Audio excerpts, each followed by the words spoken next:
So what I want to do in tonight's video is to take you back to an idyllic time in my youth and kind of recreate the experiences that I had and hopefully share them with you, get that sense of being around the campfire with friends and telling stories, having a few drinks maybe, and just enjoying the ambience. This is something I did so many times when I was young in my teenage years, and it really was such an important part of growing up. So I'm going to try and recreate that experience for you all tonight. And I hope you're going to join me, and I hope you're going to love the times we're going to have together over the next few hours. Well, in the mood? I hope so, because I've got some incredible stories lined up for you, and I know you're going to love them all. So why don't you all come and join me around the campfire? Because I've got some stories to tell you, and they go something like this. Great Auntie Madson by T.J. Lee. For as long as I'd known, there'd always been a great Auntie Madson. She's always someone you needed to fear. And my family's always been good at keeping secrets. Some of them were small and mundane, the kind that any family does to spare their loved ones' feelings when it comes to a completed art project, a kind gesture, or a false compliment. Some families have those bigger secrets, the taboo ones that nobody talks about. A family member who committed a horrible crime, a tragedy, or something horrible that binds the family together in a way outsiders can never understand. For us, that was Great Auntie Madson. Well, supposedly my great-uncle Zephaniah had been in love with a local girl. His family forbade it under the guise that her family was of suspicion and stooped in heinous activity. But Zephaniah would not be deterred. Well, their love grew and she eventually fell pregnant. She became very cautious, knowing how the family would react, and stipulated he must only see her in a certain location at certain times, a place in the woods nearby Zephaniah's, a spot where they could build a life together, perhaps. But someone in the family discovered the secret and forced Zephaniah, under duress, to lead them to where the lovers met. When he only let them part way in, revealing he had a baby with the woman, he was shot by his father, my great-great-grandfather, Obadiah, in a fit of rage. Upon hearing the gunshot, the woman let out a blood-curdling scream through the woods, declaring a curse on the whole Monroe family. Then, in front of Obadiah and his cohorts, she set herself on fire, baby in her arms. From that day forward, upon the encroaching end of every Monroe family man, a woman hidden behind a black veil would appear and weep around the home. If they didn't resist, they would die of natural causes regardless of their age. Naturally, there have been many members of the family who disobeyed that and tried to look at her. Some even succeeded, I'm told. But all met a terrible end. Great Uncle Ford called her the veiled skank, who cost his brother his life, and spat on her when she first came to the property and began weeping by his bedside. He was found several days later mauled by a bear, his genitals torn to shreds and his face practically peeled off from the top down as if he'd been scalped. After Ford's funeral, Great-Grandma Agnes tried dousing her with a bucket of holy water, calling her Satan's little bitch, and telling her that Jesus ruled her home. Evidently he didn't.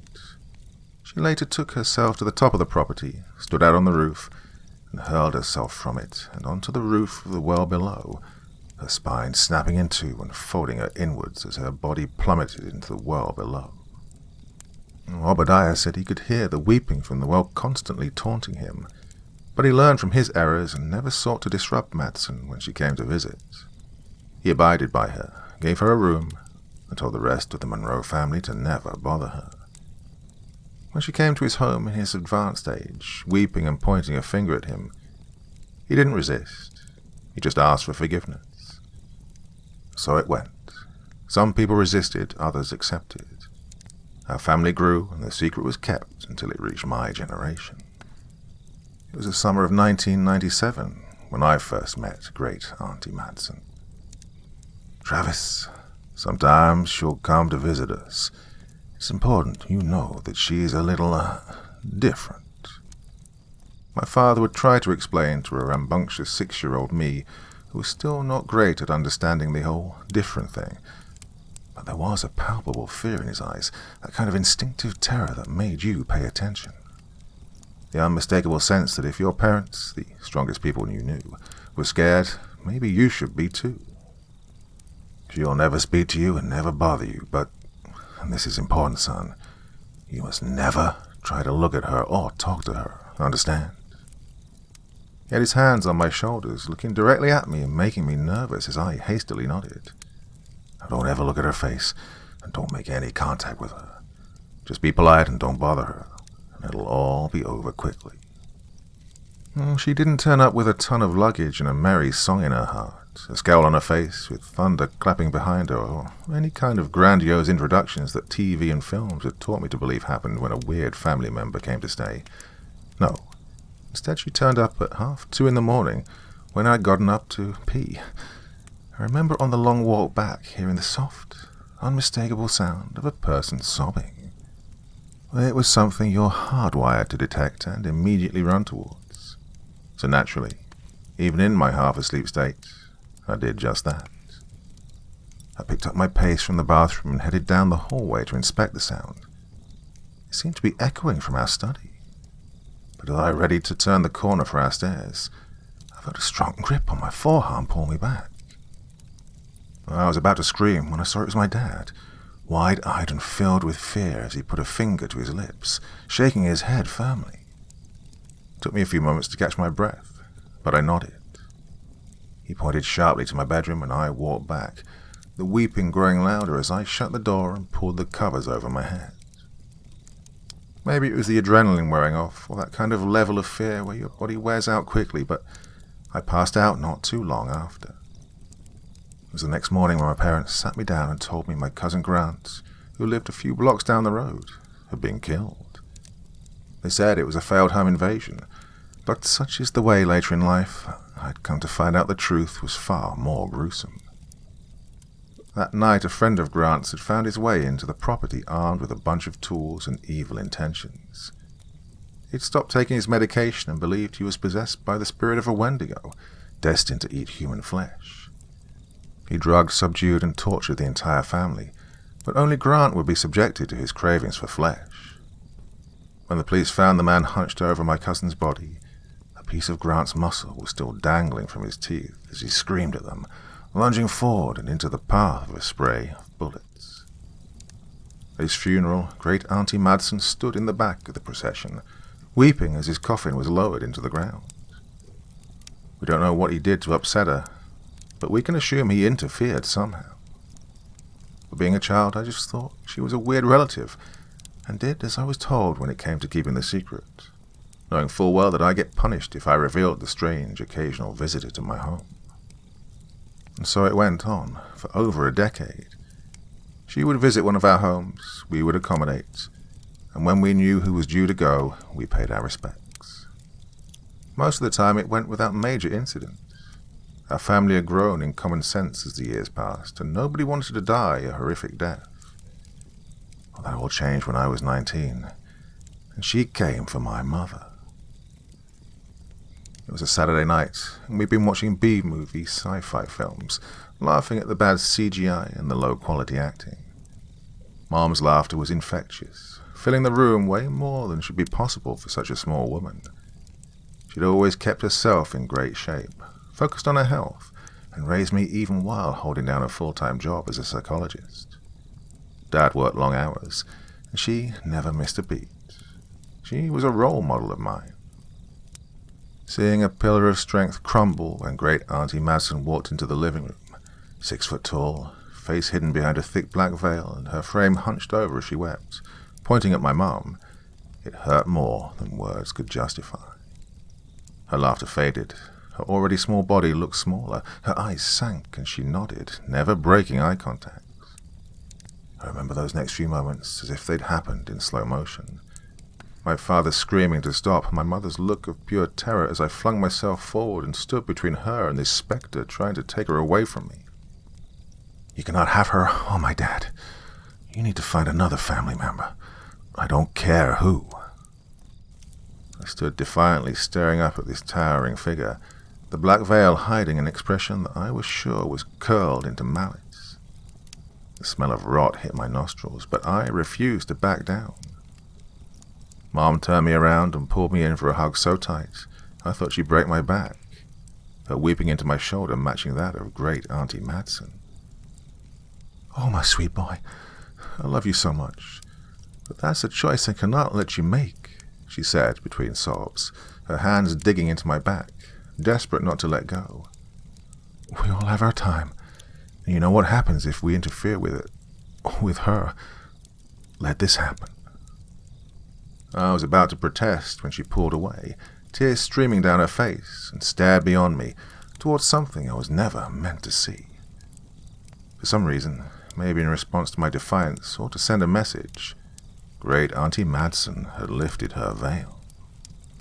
Mom's face twisted, and I saw something in her I'm unable to take from my mind even now, a decade later. Mind-destroying fear.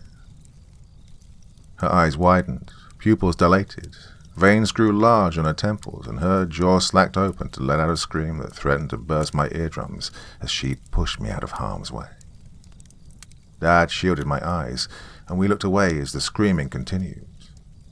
Great Auntie Madson's sobbing turned into full-blown wails, as it accompanied my mum's suffering. It was a chorus of pain that I don't ever want to hear again as long as I live. After a few minutes, I could smell burning in the air, and despite my dad's insistence, I pulled away to look at where it was coming from. Standing there, hand in hand with Madson, veil now in its rightful place, was my mother's steadily burning body. The flesh melting from her face, and chunks of it were falling to the ground in a slob, her screaming still continuing as she reached out a charred hand. "Don't ever resist," she screeched before the smoke filled the room, forcing us to leave the house in a stupor and call the fire department. A neighbor had to hold me back as I fought to get back into our home, screaming, "That's my mom! She's in there!" until my legs gave out and I sobbed. I remember looking over at Dad, his stoic stare never once breaking with the living room window. He knew she was in there, and he knew she would come back again one day for him, for us all. Years would pass, and eventually I would see more cousins taken by great Auntie Madson's deft hand and guttural sobs. I moved out, keeping myself near my father, married and had children of my own, desperate to start a life separately from the Monroe curse. I told my wife of it when we got engaged, warning her of what awaited her, but I don't think she ever took me seriously. I don't blame her. Nobody would if it wasn't in front of them. But that brings us to the present day, to why I'm sat in my study and shaking in my mind on the brink of sanity. A few weeks ago I heard the familiar wailing outside of my home. At first I chalked it up to that of some drunk, homeless or mentally ill person. But when it persisted and woke up my children on more than one occasion, I began to worry it was her. I hadn't moved that far from my dad's place, so my instinct was that she'd come for him. I video called him and asked if he'd seen her, but he seemed detached when I tried to press him for a reply. "Travis, you need to keep a close eye on your family, not worrying about me," he said bluntly, emotionally detached from the conversation. I was confused and, to be truthful, a little upset. "What do you know that I don't, Dad? If they're at risk, I need you to tell me," I pressed. "Everyone in our family is at risk," he snapped, startling me.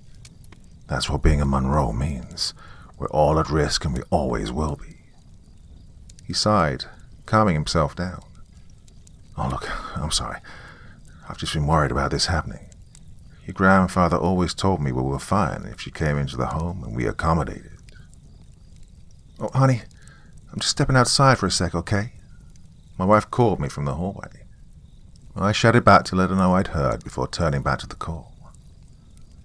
"Well, she's been wandering the roads outside my home for the past few days, so that's why I was worried. It was only the third time in my life I'd seen my father look so pale." "What do you mean she's roaming outside?"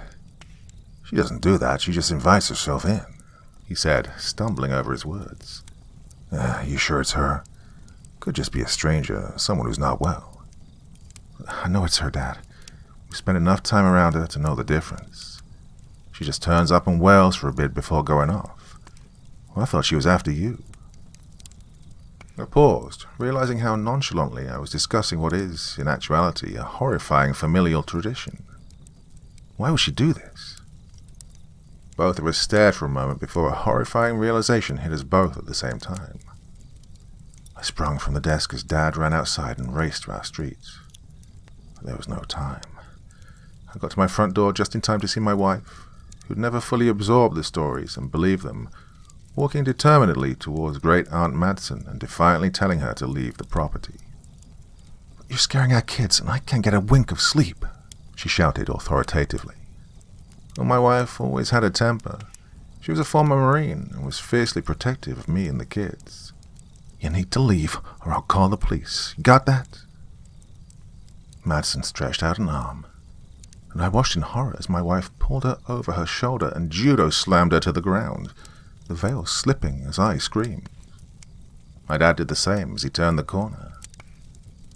My wife, my poor, wonderful, clueless wife, just stared as this creature snapped its body straight, rose up to its feet, and lifted the veil fully as I turned and shielded my eyes, grateful the kids were asleep and too young to get out of their rooms. What happened next is not something I'm mentally equipped to put down here or anywhere, but she's gone now. My amazing wife of 3 years and mother to my 2 children is gone. Police just put homicide on the report and said they'd be in touch, but I know they never will be. The boys keep asking where Mommy is, and I croakily answer, "Gone to stay with Great Auntie Madson." And every time I do, I feel my soul die a little bit more inside. I sent the boys to stay with their grandpa this morning, giving them a manila envelope for them to open when they're both much older. In it are photos of us as a family, an apology letter to each of them and their inheritance, both monetary and familial. Great Auntie Madson had stood at the front of my bed last night, her shoulders hunched up and her body as tall as ever, leaning over me, weeping just a few feet from my own face. I knew what it meant, and I was in no position to argue this time. I've come to a realization that whatever Great Auntie Madson is, whatever my family's past, present or future may define her to be, she is clever. She does not take disrespect lightly, and she knows how to hit you where it hurts. As I finish this up, I can hear her sobbing, increasing in its pain, nails gently scratching the door of my study, but I won't open them just yet. I need time to process. I don't even know how long I have once I greet her again, but I can guess. You see, she lifted her veil once I woke up, and I truly understood the depths of her cruelty, the need for her to send a message to the rest of my family, and why you must never disobey when she enters our home. Because the face looking back was my wife's, eyeless and muscles protruding beneath cracked skin, the mouth stuck in a perpetual, dislocated scream. There you go with the first story. Now, of course, a big part of sitting around the campfire and sharing stories with friends is being able to relax as well. So, anybody want a drink? Got some beers in the cooler? We got some hot chocolate on the go as well, so whatever your pleasure, just let me know. Okay, everyone good? Right then, let's continue with our next story. Dead Skin Masks by Corpse Child. So, really don't know what to say here other than I'm pretty sure I'm surrounded by dead people. No, I don't mean that I'm seeing ghosts or zombies or anything like that. I mean that I see them, their faces of people I know for a fact were dead, not walking around, perfectly well and alive. Am I the only one that's noticed it? Well, probably, considering I'm not seeing or hearing more people talking about this. Either that or I'm even deeper into some real shit than I realized. If that's the case, then I'll have to keep this relatively brief, and as soon as I finish writing this, I'll have to get gone quickly. If I had to guess, this might have started with that commercial. It was for this new beauty care product called New Face, claiming to be able to instantly transform you into a whole new you. You know, standard fare. We can do what doctors and dermatologists can't pitch. Well, here's an excerpt from one of their earliest commercials. New face. By putting on a whole new skin. In only seconds, that's right, seconds, you can accomplish what would take plastic surgery hours, even days to accomplish, at less than a fraction of the cost and less than half the pain. You can call and book an appointment with your cosmetologist today to get your brand new face. But hurry, supplies won't last long. Now, the commercial itself, at least back then, was nothing special. It's just some hyperactive yahoo spouting the product's praises, while a basic diagram of a person's face was on the screen, changing from before and after use. I personally thought nothing of it. I had no use for it, and I honestly didn't figure many others would either. I figured most would have looked at this and said, interesting, next. Obviously, though, since I'm here talking about this, that's not what happened. It was a slow rise, sure, but it made it, and eventually I was seeing a bunch of social media threads with the stuff.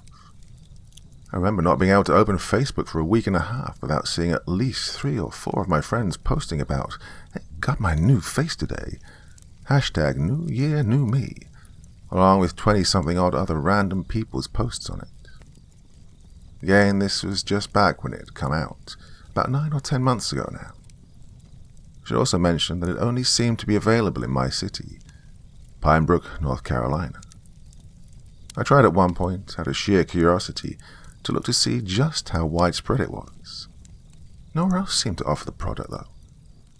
Not sure how much longer that's going to stay the case, which, if what I've seen is true, could be a real nightmare for us all. So yeah, it was quite a fad. The way they did it was remarkable. I will say, before I found out how they were pulling it off, I remember seeing a lot of speculation on Facebook and such, either asking if anyone knew what the secret was, or just straight up coming up with blown-out-of-the-ass theories, spouting a bunch of scientific jargon nobody, including themselves more than likely, understood. Any way you sliced it, the results were there.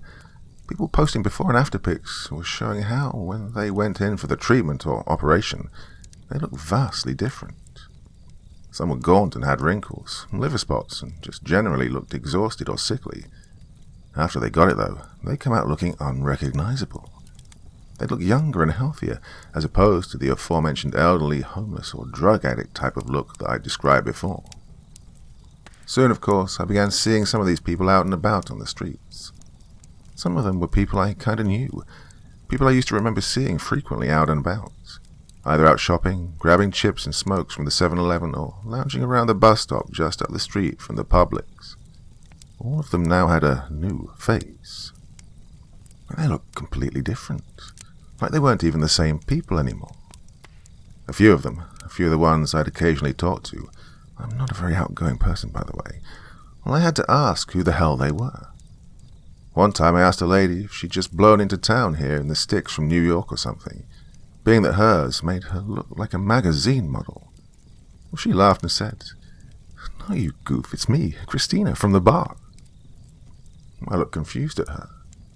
"You know, the one you keep getting your Jaeger bombs from every Friday night, which you still have quite the tab racked up for, by the way." Sure enough, she was telling the truth. It was her voice, which I recognized from her sort of country girl accent, but it wasn't her face.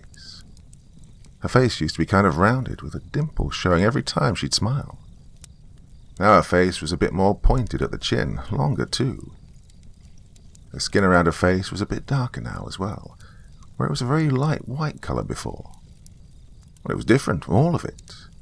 Not necessarily bad, but definitely different. It was off. Sorry, I said, chuckling nervously. Well, I did have a bit of a thing for her, hence the Friday night bar trips. "I didn't recognize you. You look different." She chuckled again and told me she'd gotten a new face procedure done. It was painless and didn't need to use no funny gas or nothing. It was over before I knew it, and the best part, I only had to pay $150 for it. She winked and said, "So, what do you think?" "Well, it looks, I stumbled. I wasn't really sure what to say.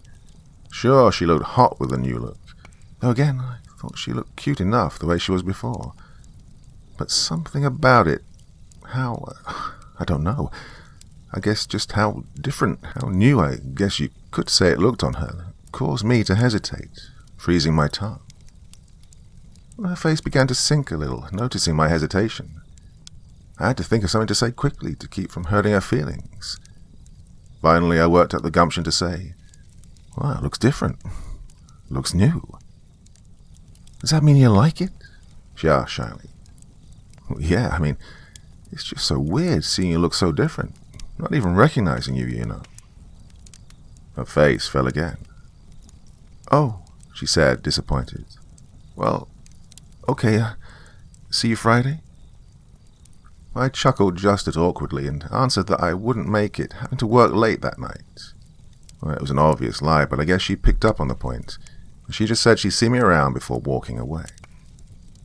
This wasn't exactly the only occasion like this, where friends and other people I knew weren't recognizable to me anymore, though it was the only time shit got embarrassing like that. Well, pretty soon it got to the point where I was basically the only one in town who I knew of that didn't get a new face. I couldn't have cared less for it, don't get me wrong, but I can't lie and say it didn't feel weird being the only one that wasn't walking around with a different-looking face. By that point, maybe a month later, commercials were more frequent for it. Now some were even featuring celebrity sponsorships, including famous actors. All of them claimed to have undergone the procedure. In other words, it's very much possible that the way you see some of these people look on TV isn't how they actually looked when they were born, if you get what I mean. And the worst part, I don't think they even know what it actually is they're wearing. I don't think any of them know. Only, of course, the people performing the surgery and, well, now, me. I know this is a lot, and I know they're after me now because of what I know and what I've seen. But others need to know. Others need to know because, like I said, the popularity of this thing is growing more and more. And it scares the hell out of me, what I believe will happen soon if no one shares this. It was last Friday when it started to take a downward dive for me. By then, New Face had been on the scene for almost 7 months, with it seeming to only get more and more popular. I'd gotten used to, well, mostly gotten used to, seeing everyone looking completely different from what they had before. Again, I personally felt fine just the way I was, so why change it, even if it was only $150? But at the same time, who was I to judge? Other people want to dump their money into that shit, more power to them. Others, though, I noticed started looking at me weirdly. Some would ask me if I'd gotten one, or when I was going to get one. When I told them my feelings about it, they'd look at me like I was telling them I'd turned down an offer to live in a mansion or something. It didn't bother me too much, but it was annoying. Because of this, I took to going out less and less during the day, besides work, instead deciding I'd just go out at night time. Given how small Pine Brook is, things were usually quiet come nightfall, and add the fact that it got nice and cool when the sun went down, and you had a nice place for a nighttime stroll. That is, until that Friday night when, during my weekly little bar hop I mentioned earlier, my buddy Nestor showed me a thing on his newsfeed about areas of local cemeteries being found exhumed, the bodies missing. No names had been listed as to exactly who the missing deceased were, as it was sort of this just in type deal. No time for any real investigation to have been launched yet. "Why do they do it, Don?" Nestor asked me, knocking back his 5th shot of Jack that night. "Oh, hell if I'd know," I replied, chuckling dryly. "Where'd that happen anyway?" He looked at the article on his phone for a moment. "Hey, hold on, man, look here." He held the phone up to me and pointed out a paragraph he'd highlighted. "Ain't that just ways up the road, midway out of Pine Brook?" I read the passage, and sure enough, he was right. The article read that, at around 9:45 the night before, the groundskeeper for Morning Gate Cemetery, which, like Nestor said, was just outside of town, reported to police that at least 7 plots had been dug up and the bodies were gone. Well, my eyes went wide at this. "How the hell?" I exclaimed. "I know, right?" Nesta added. Admittedly, while I was kind of spooked, I was curious more than anything else. Who and just how the hell did somebody dig up and make off with 7 bodies without anyone knowing? Of course, the bigger and more frightening question pushed this one to the back of my mind. Why? What was worse, though, was how this happened not too far from the bar, maybe 10 or 15 minutes walking distance. The thought of some creep out there, so close to home, snatching bodies for God only knew what, sent me into goosebumps. It was enough to make me risk my life that night, having Nesta drive me home despite being pretty buzzed, rather than walk home like he usually did. At least I won't run into some creep, I thought. Once I got home, ironically enough, I'd all but forgotten about the article. Everything was just fine. That was until noon the next day when Nesta sent me another link to a news article. It was a follow-up about another 3 bodies going missing from Morning Gate, including the groundskeeper himself. What the hell? I know, right? That was last night. While we were at the bar? Jesus Christ. Yeah, just before we left. You see what happened to the old buzzard running the place, right? Old man Granger? Yeah, says he's missing too. Missing? More like on the run, I'm almost willing to bet. What do you mean? Come on, think about it. You know as well as I do that place gets locked tighter than a damn high school locker come nightfall, right? Yeah. So? So that plus, unless you're frickin' Spider-Man, good luck scaling the fence around the place. Means that Granger was the only person who'd have access to the grounds at nighttime. Well, I was stumped there. He had a point. The old man was the only one that could have accessed the grounds and the bodies. No one else, or at least it was highly unlikely at the time, could have gotten in.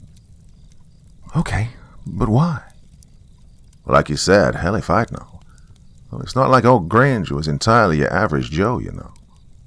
Once again, he had a point. I'd only interacted with the guy a handful of times before. While he wasn't mean or unfriendly, he was a little odd. Of course, he was pushing 68, even if he only looked like he was about 45 or 50. And he spends every night in a frickin' graveyard watching over dead people. So can you really be surprised there? Well, that being said, I didn't figure him for the type to actually want to dig them up and steal them. But then, who else? Well, if it was him, though, why'd he report it the other night to the authorities? You mean besides the fact he was cracking? Probably for the attention. Either that or to try and shift the blame, like he is now with his disappearance. Anyhow, it's karaoke night at the bar tonight. You in? I didn't reply. I was barely comfortable leaving my house during daylight, and now this. No, needless to say, that was it for my late-night excursions for a while. Especially if Nesta's theory about the old man was true, and again I couldn't exactly prove him wrong, and he really was out there, hiding somewhere, then it was a good bet that somewhere wasn't far from the cemetery. Well, that above everything else kept me tossing and turning that night, and the night after. I stayed holed up in my house both days straight, only opening the door for the pizza guy. I'd have stayed in Tuesday too. Hell, I'd have likely never come out from my house again if I could. But unfortunately, body-snatching maniac on the loose wasn't quite a good enough excuse for me to miss shifts at work. I guess in that vein, I luckily only worked the morning shifts, meaning I'd be off by no later than 4. Despite this, I was still skittish, constantly darting my eyes around everywhere, thinking I'd find him staring back at me. Well, this turned out to be a real pain, as it meant that I couldn't really focus. There were multiple instances where I'd fuck up and forget to give a customer the correct change. Finally, my lunch break rolled around, and I was able to at least get away from the register for a while. Once I'd punched the clock for lunch, I decided to grab a bag of Cheetos, a frosted honey bun, and a Dr. Pepper to munch on. Nothing like a little junk food to calm your nerves when you look out for a maniac, right? That was when I looked up and saw him. Right there, right in front of my freaking face on the other side of the shelf, where the chips were, was old man Granger himself. My eyes went wide, color draining from my face. Oh God, he's here. He's right here. What do I do? Every instinct told me to bolt for the phone and dial the police, but I just stood there, frozen. "Hey there, Donnie," he exclaimed excitedly in a voice that I was pretty sure wasn't Granger's. "We missed you last night at the bar. Yeah, you should have seen me up on the stage singing Sweet Child of Mine." He chuckled before asking how I'd been. Well, I still stood frozen. Now I was more confused than frightened. "Keith? Is that you?" He just barked an obnoxious laugh. "Hell, yeah, last I checked. At least I hope I didn't drink so much that I forgot who the hell I was." I continued staring stupidly at him. That's Keith, all right. Why does he look like Old Man Granger? How? "What's wrong? See a ghost or something?" he asked. "Oh, no, I just, I didn't know what I was supposed to say. I didn't know it was you there. I thought it was, well, someone else." He cocked his eyebrow at me. "Well, I don't know how. Last I checked, there's only one me." "Yeah, but you look different. I didn't recognize you. You get a new face?" He barked out another laugh and said, "Oh, yeah, that. Yeah, I got this done last Wednesday. Connie was getting one, which, by the way, made her look better than she did back when she was 18. And she told me I should get one, too. Shit, couldn't beat the results or the price, even with a lifetime supply of Botox." "I see," I replied, anxiety flooding through my body. He told me that the one he got was a fresh sample. For some reason, this alarmed me. What? What does that mean?" "Well, from what the docs say, it's a fresh new one they sent in just the night before." My legs started shaking. Brand new.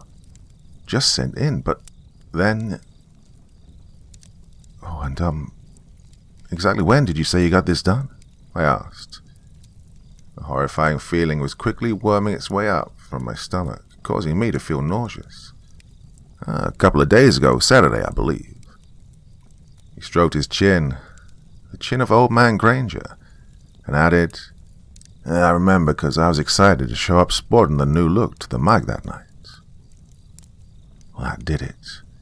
I quickly booked it to the bathroom, where I promptly emptied my stomach. By the time I was done, I was left feeling dizzy. Not only that, but now I was more scared than ever. Now I knew it wasn't Granger who was snatching the bodies from the cemetery, and that instilled an all-new fear into me. Now I didn't know who or what to expect. Then another thought occurred to me. Keith didn't even know that was Old Man Granger's face he was now wearing. That got me thinking about everyone else in town I saw, walking around with a new face. Was it the same for them? After just barely managing to finish my shift that day, I bolted home quicker than I ever had before, looking over my shoulder the entire time, and locked myself in the house. Once I was at least relatively certain no one was following me or able to break in if they were, I started looking again at the news link Nestor had sent me. As far as the case of the missing bodies from Morninggate Cemetery went, the police were still investigating, and still at a loss. I then decided, against all better judgment, to look into my haunting little hunch a little further. I started looking to see if any of the cemeteries close by had any sort of incidents. After about 5 minutes of searching, I found nothing for any graveyards closer to town than Morninggate. I should have stopped there, I know, and God knows I wish I had. Hell, I'd have been perfectly frickin' fine never being the wiser about any of this. But as it happened, I did dig further. I started looking for incidents in cemeteries farther than Morninggate. Took a bit of time, but I eventually found it. It's a small string of headlines from another town's news site that was listed as a series of posts on a tabloid website. It was titled, "Terror of the Dallas NC Body Snatchers," and it detailed a string of incidents where bodies in the cemeteries were found missing. Photos were posted of graves either left uncovered or sloppily recovered. The post stated that police investigated the cases for almost a year, even apprehending a few suspects. But each of them had airtight alibis that cleared them, and with no other leads, as well as little to basically no kind of concrete evidence to anyone else, They eventually had to pack it up and declare the cases cold. And, as you can imagine, no trace or leads were ever seen or heard about the missing bodies since. I felt sick to my stomach. Looking at the date of the last article, I realized that it was only about 1.5 years before the ads for New Face started cropping up here in town. I couldn't believe it. But there it was, clear as goddamn crystal. This product is made out of dead bodies. That was when an all-new wave of terror shook through me. Thinking again of what Keith said in the convenience store, I realized that whoever these sick, twisted fuckheads were, they weren't picky about how long the specimen had actually been dead before using it. Granger wasn't dead until they got to him. In other words, these people weren't limited to grave robbing for this.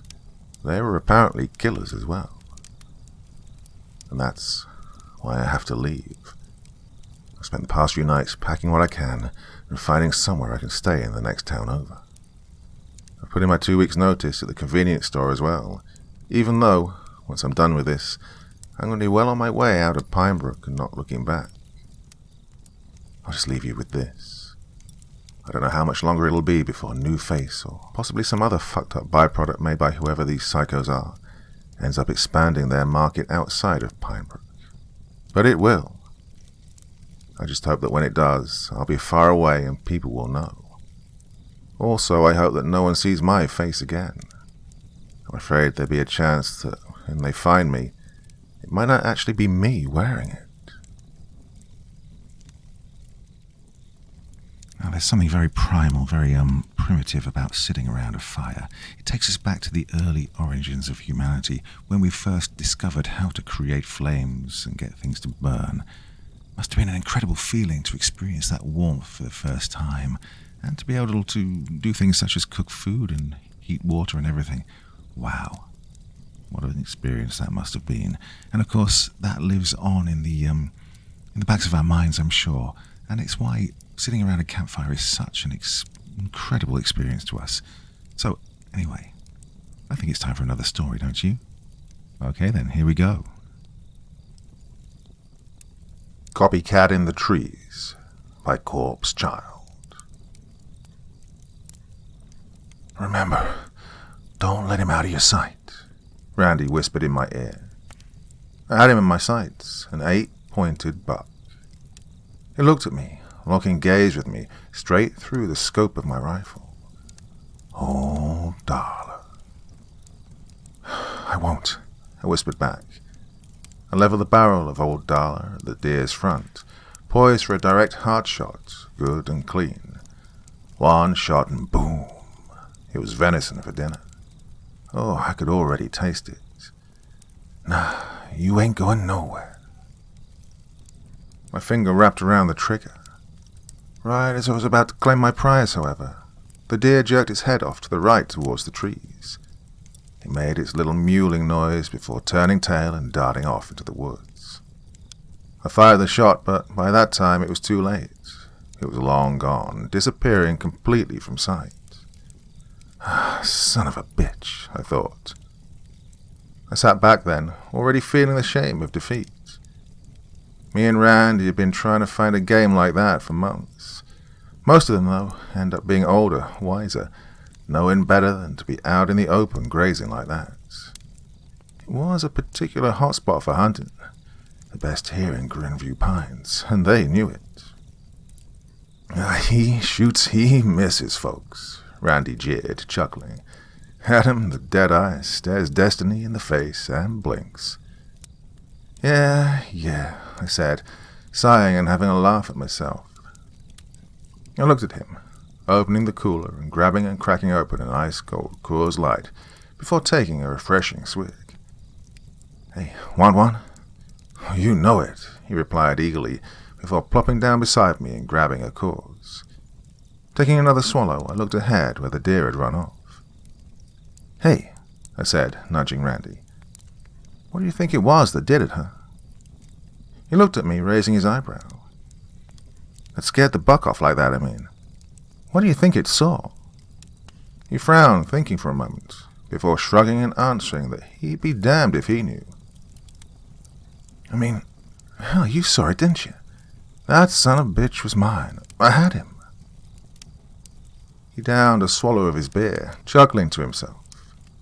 I glanced around at the trees behind us. I mean, you see anything out there? Hear anything? Don't look at me, he said. I was watching you the whole time. Hell, you got a closer look at the thing than I did. I could barely see it from this far out.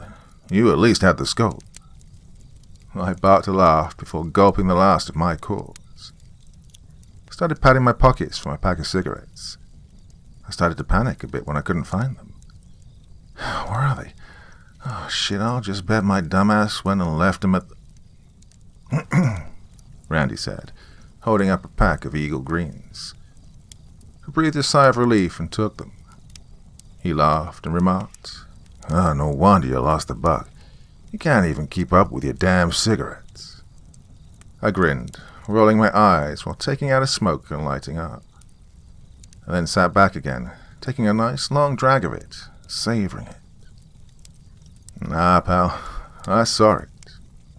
I squinted my eyes to the trees ahead. I saw it in its eyes.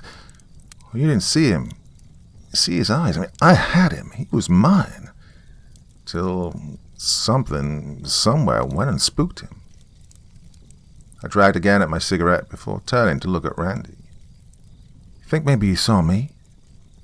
He shrugged. I don't know. Like you said, I ain't the one that saw him. That being said, I doubt it. He went nice and low to the ground, and we're at least a good 35-something-odd yards out from where it was standing. I frowned, taking another drag. What the hell did that sucker see? What made him run like that? I turned to him again. You sure you didn't see nothing? He shook his head. Hear nothing? Nah, buddy, I'm telling you. Ain't seen nothing, heard nothing, felt nothing. All I knew was 1 minute you're about to bag a nice prize, the next you miss the money shot and the damn thing's gone off in the woods. Well, shit, I conceded. I tried thinking again about what could have possibly gone wrong. If he didn't see me or hear me, then what happened? Randy gave me a hard clap on the back. Don't worry, there'll be another. I looked at him like he just told a bad joke. He laughed and said, Come on, give me a break. I'm trying to cheer you up somehow. Well, you'd rather I lie to you? Tell you it'll come back? Yeah, thanks, buddy, I answered, chuckling while flicking him the bird.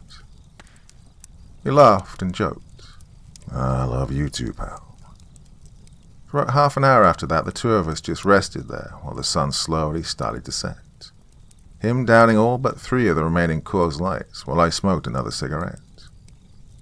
I felt Randy nudge me and point to one of the trees, signaling that he needed to drain the lizard. I nodded and went back to watching the sunset. Everything was calm, quiet, and relaxing. That was the beauty of Glenview Pine Sea.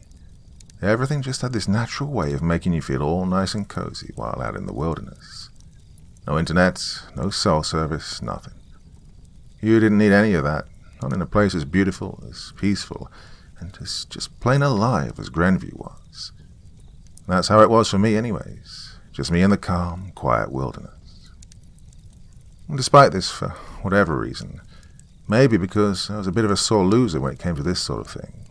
After all, there was a reason Randy nicknamed me the Deadeye, and it wasn't an accident. Well, I couldn't for the life of me stop thinking about that damn deer. What the hell happened? There was no way it saw me, and it couldn't have heard me right. Randy said so himself. So then what did it see? Flicking the rest of my cigarette out, I peered around to the trees behind me again.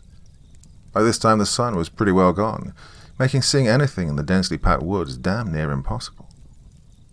Anything except for this weird shape, perched high in one of the trees right in front of me. I don't know how, but somehow, who or whatever this thing was able to stand out against the already darkened forest behind it. It was a weird shape. Sort of human, but not. I guess the best way I know how to describe it was that it sort of looked like a giant lumpy black blob. A speck that was perched on the branch with 4 little stubs that I guess you could call limbs. Sticking out the top of it was a single lump that I guess was supposed to be its head or something, with 2 large white holes that were bearing down on me, watching me. I squinted my eyes, moving to get a closer look. As I did this, I vaguely noticed it shift forward in my direction from its position on the branch. I rubbed my eyes. My eyes had to be playing tricks on me, I thought. But no, it was there. It was right in front of me, sitting in the tree. Then I saw the thing raise both of its little stubs to its face, rubbing its eyes. God, there's no way, I thought. Did that thing just copy me? I stood up. It raised up from its crouching position on the branch. My eyes widened. What the hell was this thing? What was it doing? I wasn't really scared or anything, sure, but I was confused as all hell. I looked over to the cooler at the remaining Coors Lights. For a second I thought I'd somehow maybe drunk too much, even though I was pretty sure I'd only had one. I looked back up to the trees to see it snap its own head back to face me. Hey, it did it again. I stood frozen. It stood frozen, staring back at me. I raised my right hand up and waved to it. It copied me, raising its right stub to wave back at me. Then I dropped my right hand and started waving the left. It copied that too. I began to get curious, wondering just how far I could go with this, just how well it could keep up the monkey see, monkey do routine. I started jumping up and down, and it started jumping as well on the branch. Then I decided to try doing jumping jacks. It copied that too, moving its stubs in the same motion. Then, not knowing what else to try, I decided to take my shirt off and start jumping around, shrieking and scratching my head like a monkey this time. Sure enough, to my shock, it copied me perfectly. And when I say perfectly, that's what I mean. It wasn't like the way a little kid mimics something they see grown-ups do or characters on TV. No, this thing copied me verbatim, shot for shot, and could do it at the exact same time I was.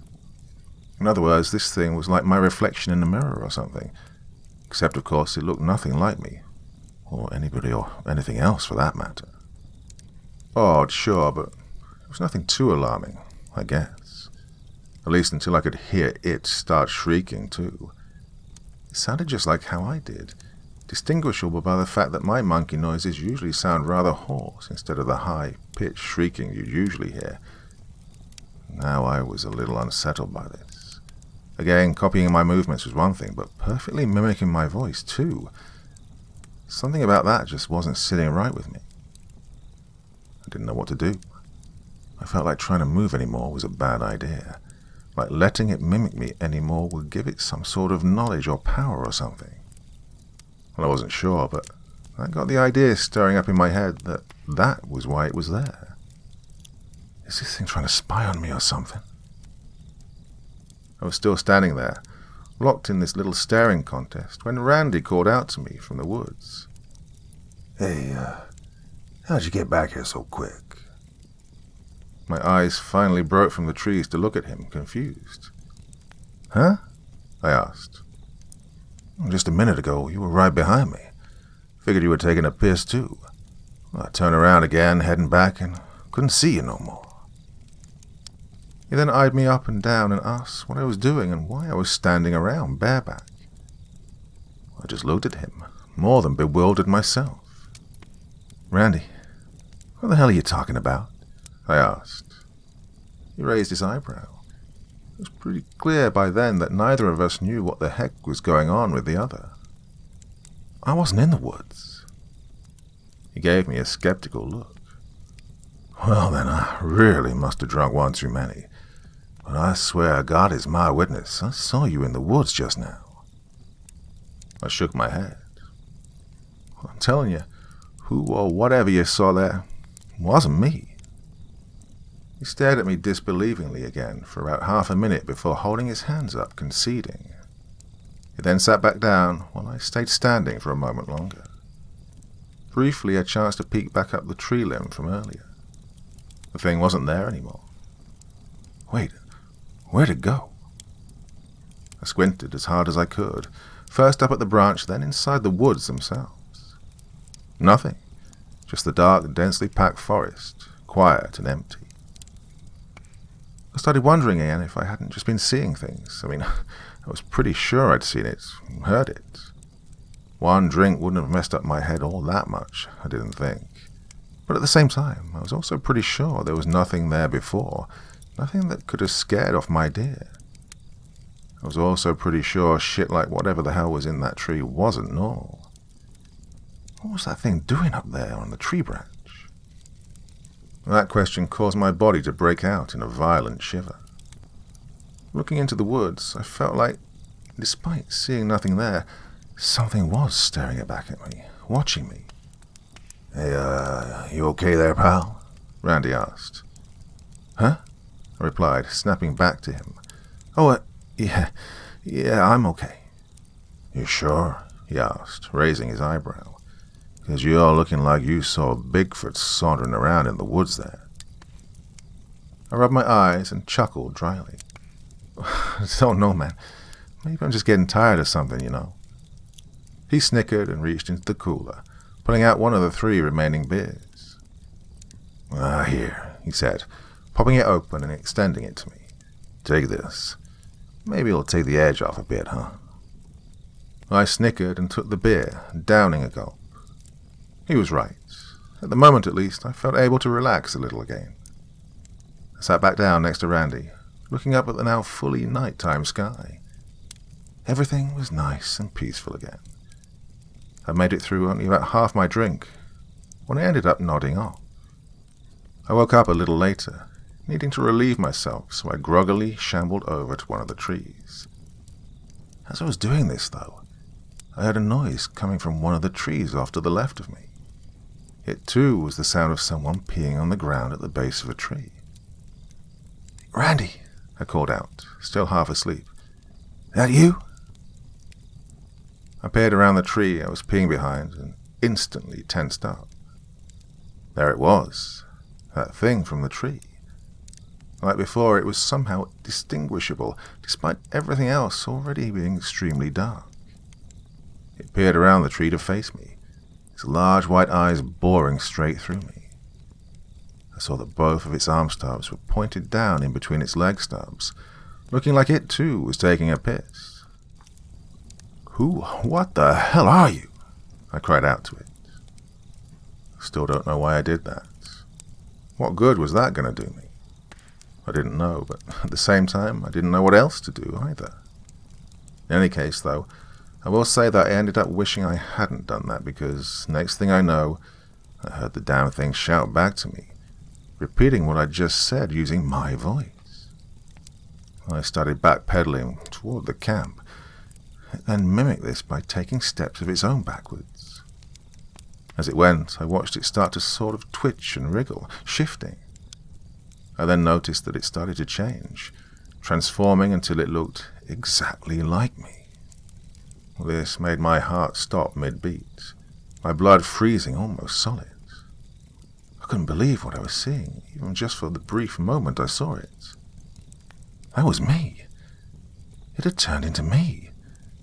I was staring at myself. And this wasn't just some crap imitation either. No, this thing could have passed itself off as me in public with no problem. The thing was a picture-perfect carbon copy of me, every detail on my face and body, as well as my voice, apparently. Just before it disappeared completely from my view further back in the dense woods, I heard it shout back to me in a perfect impersonation. I had him. He was mine. Till something somewhere went and spooked him. As soon as it was gone, I turned and broke into a full-on sprint back to the clearing. Almost immediately I heard thumping footfalls coming in hot pursuit behind me. I didn't dare look back, afraid of what I'd see. I just kept running, but was not able to really see much of where I was going. Eventually I ended up tripping over what I imagined was a protruding root and face-planting onto the ground. I was out like a light almost instantly. I'll admit, I was almost shocked when I actually woke up again the next morning. I was sure I was done for, that thing having been so close on my heels. But sure enough, by God's grace, I was awake. I was alive. This relief soon changed into momentary embarrassment when I found that my clumsy ass hadn't tripped over a root at all, but instead the beer cooler. I had actually made it, yet because it was so dark, I was so focused on running for my life, I likely would have just kept on running right up into the morning, getting lost in the other stretch of woods.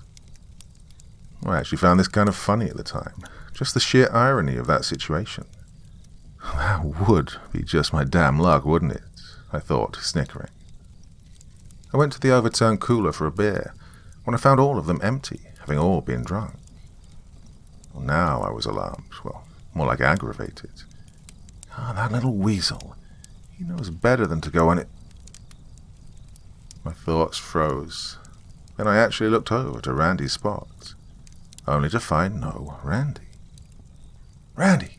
I shouted, cupping my hands around my mouth. "Hey, where are you?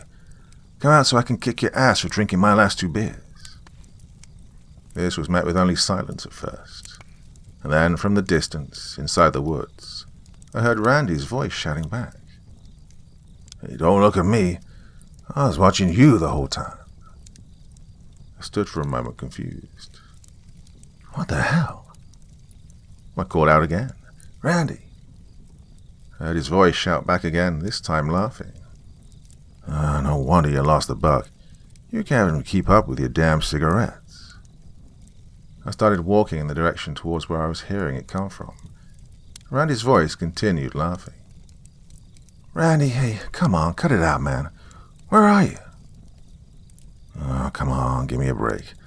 I'm trying to cheer you up somehow. Why, rather I lie to you, tell you it'll come back?" I stopped again, frowning. Now normally I'd have just figured he was screwing around with me as usual.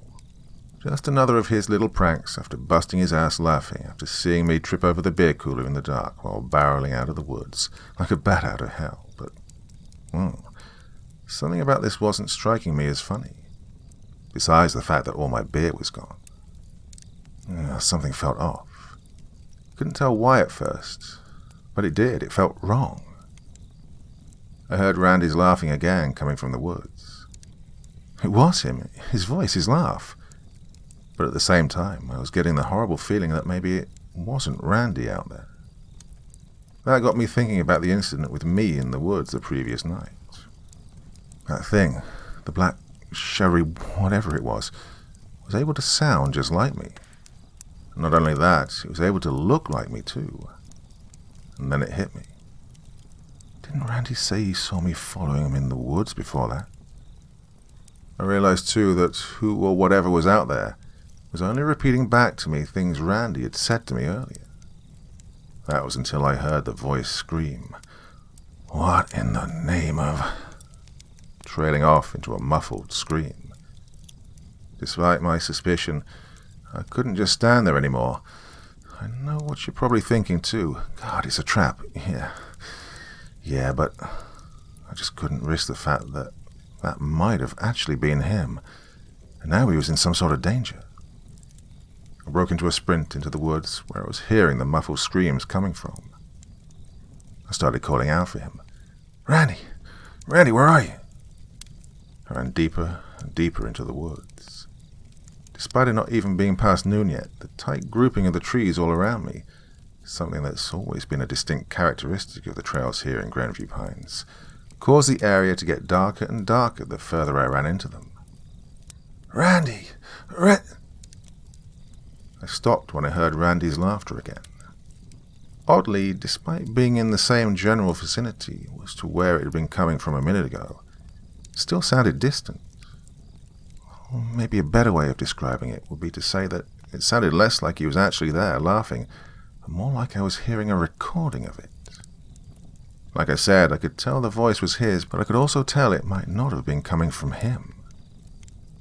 I started throwing my head around frantically, trying to find either Randy or whatever his voice was coming out of. Eventually I looked up, and my blood instantly turned to solid ice. Above me, perched on a tree branch and staring down at me, was Randy. He abruptly stopped laughing and just stared at me blankly. I stood still, my heart pounding furiously, trying to punch straight through my chest. I didn't know whether to run or try calling out to him, or it, whatever. "Randy?" I asked, shuddering. His mouth opened, stretching a lot more than it should have, and he started laughing again and said, "Love you too, pal."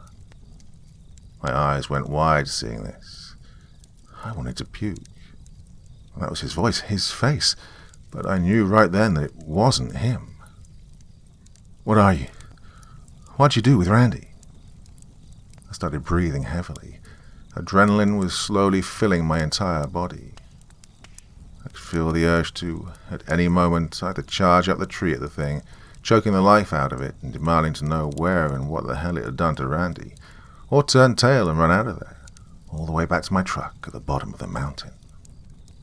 I'd end up choosing the latter, when its mouth opened again, this time distending the jaw so far that Randy's cheeks began tearing apart. Then, from out of the mouth, I watched two inky black stubs begin prying the jaws further and further apart until I saw its lumpy head poke out and look at me with its white sockets. No sooner than I'd opened my mouth to scream than the thing shot out like a bullet at me from Randy's mouth. Randy's skin deflated like a balloon, draping limply over the branch. Through some miracle, hell, more like divine intervention, I actually managed to move out of the way before it could latch onto me, and I ran back towards the clearing. Like before, I heard it coming after me, right on my heels. Actually, this time I noticed it seemed a lot faster, seeming to stay a lot closer to me than last time. I managed to break the tree line when I felt something sharp sink into my shoulder blades. This caused me to drop to one knee, crying out in pain. I felt the thing then reach one of its arm stubs around and begin trying to pry my jaws apart. I tried in vain to force them off of me. It was no use. Its grip, despite having no fingers, was strong. My jaw strained from the tension. Thinking quickly, I drew my hunting knife from my pocket and swung it around, successfully embedding it into one of the thing's eyes. Sure enough, this caused it to let go, and I was able to get up and continue running. My pace was slower, though, with sharp pain shooting throughout my body from my shoulder blades. Fortunately, the thing must have been too weak to chase after me, because I didn't hear it or anything else coming up behind me. Despite this, I didn't stop until I'd made it down the mountain where I'd left the truck, parked at the opening of the trail we'd originally hiked to the clearing from. Well, this was 4 or 5 days ago now. I went to the doctor to have my back looked at immediately after leaving Grandview Pines. I wasn't sure what that thing used to stab me with, but I wasn't taking any chances that it hadn't infected me with some sort of venom or something. I remember the doctor's look of, "What the fuck?" when he saw my back. I'd had the same expression too when I saw them. Where my shoulder blades were now 2 large dark holes that looked like someone had taken a drill to my back. Even freakier was the fact that they didn't bleed. When he asked me what happened, I told him that a black bear attacked me and my friend on a hunting trip. I told him that it had gotten Randy, that I couldn't save him. This was the same story I gave the police and the rangers too the next day. As I write, they're still canvassing the mountain for his body. Well, I hope they find it. But more than that, I hope it's actually him they find. As for me, well, I've been at home. I felt awful since I left Grandview Pines. Those wounds on my back constantly burn, and I feel like the inside of me is sort of turning into jelly. I was up all through last night throwing up, and it hasn't got any better this morning. But that's not even the part that's scaring me now. The reason that I'm now writing this. See, it was just this morning when I tried to turn on the TV to take my mind off how sick I was feeling, that the morning show came on. As they were talking, for whatever reason, I felt somehow forced to open my mouth and start repeating them. The worst part was, I was sounding just like them.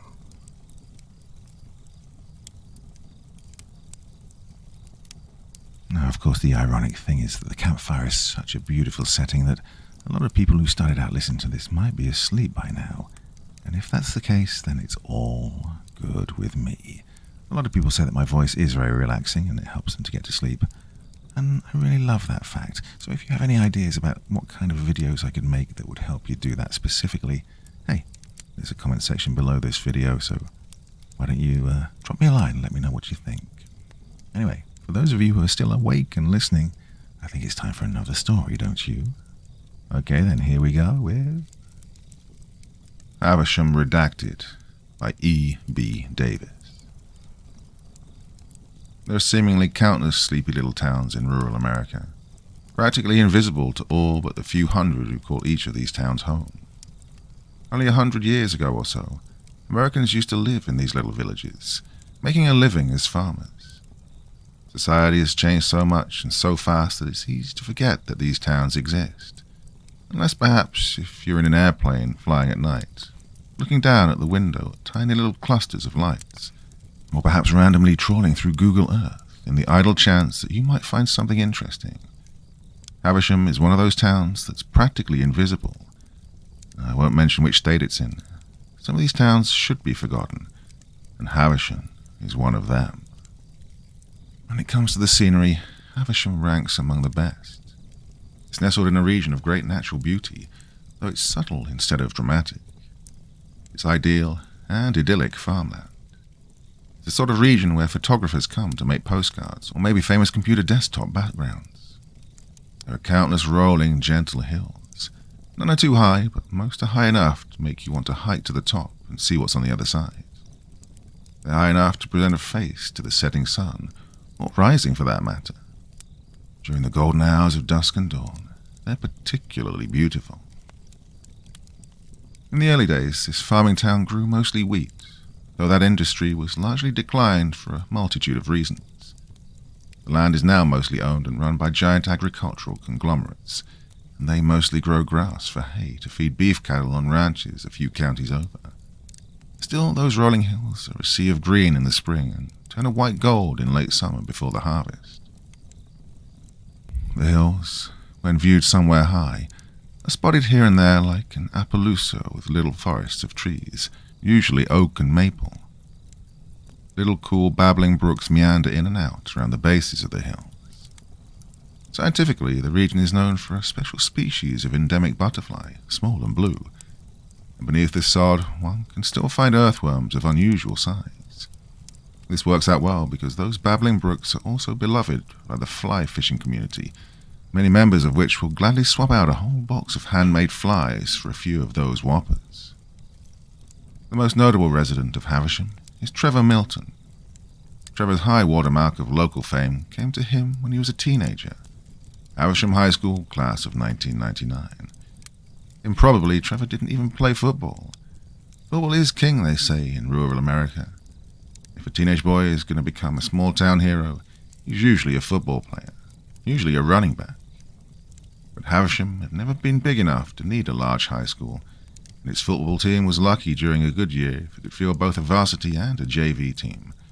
So nobody got too excited for the local Abasham Hawks, which was a good way to manage expectations. Trevor was one of those good kids, the overachieving kind you just tell is destined to do great things someday.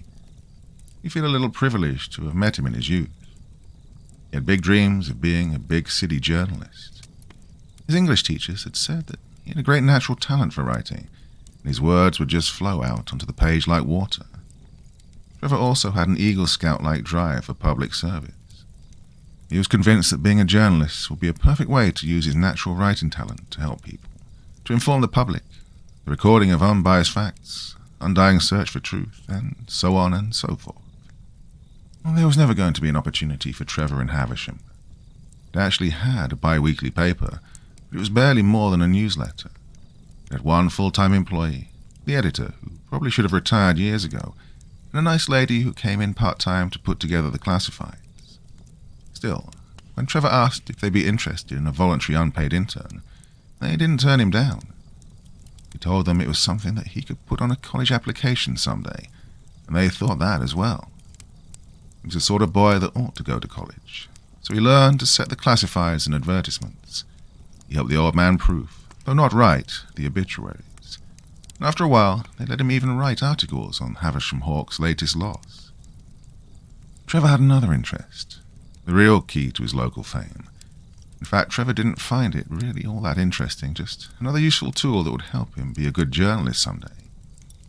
Everybody else's interest, though, was another story. Trevor was the first person in the whole town to hook his computer. Not many had computers, up to the internet. Many people in town had hardly heard of the thing, and had only vague understandings of what it was or what it could do someday. Well, to be fair, a lot of people all over the country were like that back in the time. Unless you were there, it's hard to imagine how the whole world changed over a few short years. What really cemented Trevor's place in local law is that he created the town's first official website. Really, it was just a project Trevor wanted to do because he was bored and couldn't think of anything else, and there was nobody else to do it. He mentioned it over dinner to his parents, who mentioned it to their co-workers. And by the next Sunday, everyone in town had heard that the Milton boy had created not only his own website, but now Havisham had its own place on the World Wide Web. What a marvel. The mayor invited him over to the City Hall. That was a small, almost church-like building of historical provenance, built back when the town was still hopeful of growing into something bigger. Trevor helped the mayor and the city secretary hook up their new computer to get internet access for themselves. And the first place they went was www.havisham.com. After teaching the mayor how to use a mouse and how to click the hyperlinks, Trevor was lauded for his forward thinking and great technical skills. He was going to put Havisham on the map someday. The next issue of the town's paper had a picture of him on the front page, smiling with the mayor next to a boxy CRT computer monitor. Why, the young Milton boy was so smart, the article explained. He'd built his own computer at home just by ordering the parts.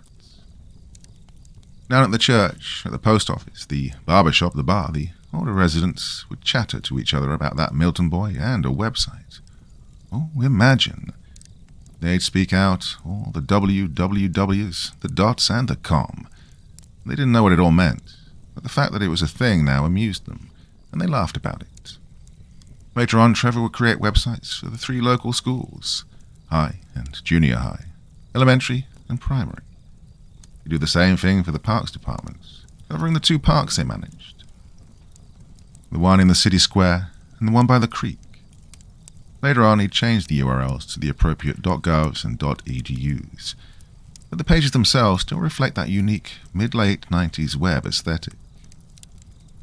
That fall, he'd ride into the town's tiny but appreciated apple pie parade. He'd ride with the mayor in his convertible behind the high school's little marching band and ahead of the horses. Trevor had his whole future ahead of him, and he was looking for something to do. In his junior year, he found his next big project. Be a way to tell Havisham's history to the outside world. Trevor was going to create an online registry for the dead who were buried in Havisham's little nearby cemetery. The Havisham Cemetery was a little under a half-mile west of town, obscured by one of the ubiquitous rolling hills. It was down what was now called Cemetery Drive, an unpaved road that had originally been intended to lead to other places. But, by circumstances, nobody had purchased more property down the road, nor built anything down that way, so it was renamed to fit its sole surviving purpose. The cemetery was built on the southern and eastern flank of the next hill over, with its eastern edge leading down almost to the bottom, where a large swift creek ran, covered on both banks by cottonwood trees. From the air it looked like a quarter circle with the apex cut out, or, as Trevor would say, a big macaroni. The entrance by the road was on the south side, and there was a big brick memorial arch, large enough to drive a car through. The arch had been built about 100 years previously, as had the surprisingly expansive wrought iron fence that surrounded the roughly trapezoidal cemetery grounds.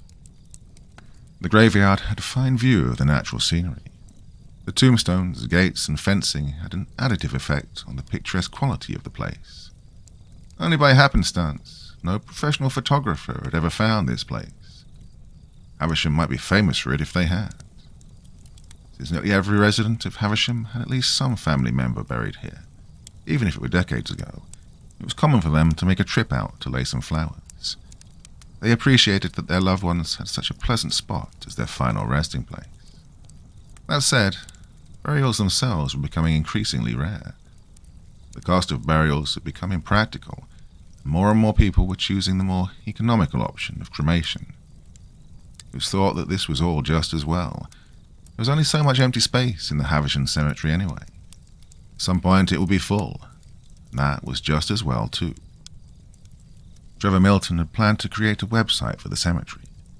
The site would include the names of those buried and short biographical sketches. People themselves, of course, were what made Havisham, and the cemetery had all gone the way back to the town's very founding. Trevor had the tiny newspaper archives to work with. There were the high school yearbooks, which went a long way back, though not all the way, and there were, of course, the elderly residents of Havisham, who'd be happy to sit with Trevor and talk about their memories. Yes, Trevor felt he had plenty of sources for his research. He could provide their names, the dates of birth, when or if they'd finished school, the jobs they'd taken, who they'd married, and who their children were. Then there was a decision that Trevor had to make concerning the cause of death. The old man at the paper had told him, secretly, that was the reason most people read obituaries for. In most cases, Trevor decided to mention the cause of death if it was known and untimely. A fatal car accident might get mentioned, but a death from old age would not. Besides, the readers could infer the latter based on the dates of birth and death. Trevor learned a lot about the town from his project. There were common surnames here that he'd see over and over. There were the Browns, the Collins, the Hertzes, the Humphreys, and the Van Dykes. They'd all been old families with children and grandchildren. He learned all about the relationships of the current townsfolk that he'd never known existed. Like how the girl at school he had a crush on was a second cousin to his lab partner from chemistry class, or how the principal was the nephew of the part-time lady who did the classifieds. There had once been prominent families who'd gone extinct or moved away, like the Wilsons and the Llewellyns. Occasionally, even if rarely, new families would show up and become an integral part of the community, like the Gomez's back in the 1940s. He learned some things from the causes of death, too. He'd expect to learn about men from the town who died in World War I or II, the ideas of which loomed large in his still developing knowledge of history. Instead, the town had only contributed a little over a dozen sons to the latter conflict. Only a fraction had seen combat, and all survived. One had lost a leg, but he still made it home. What he did notice were two trends that surprised him. The first was infant mortality, and how high it was well into the 20th century. Before, it had only been an abstract concept to him, but when he actually catalogued the children of the residents, how many children they'd had and how many they'd lost, it really did strike him. Infant also seemed to be a misnomer to him. 6, 7, and 8-year-olds had succumbed with terrible regularity, if not quite as often as the younger ones. He found numerous cases where a female member of a given family might be born, then grow up and give birth to 8, 9, or 10 children, only to have just 3 or 4 of them survive to adulthood. Cholera, typhoid, pneumonia, tuberculosis, nondescript fevers, they'd all been a terrible scourge.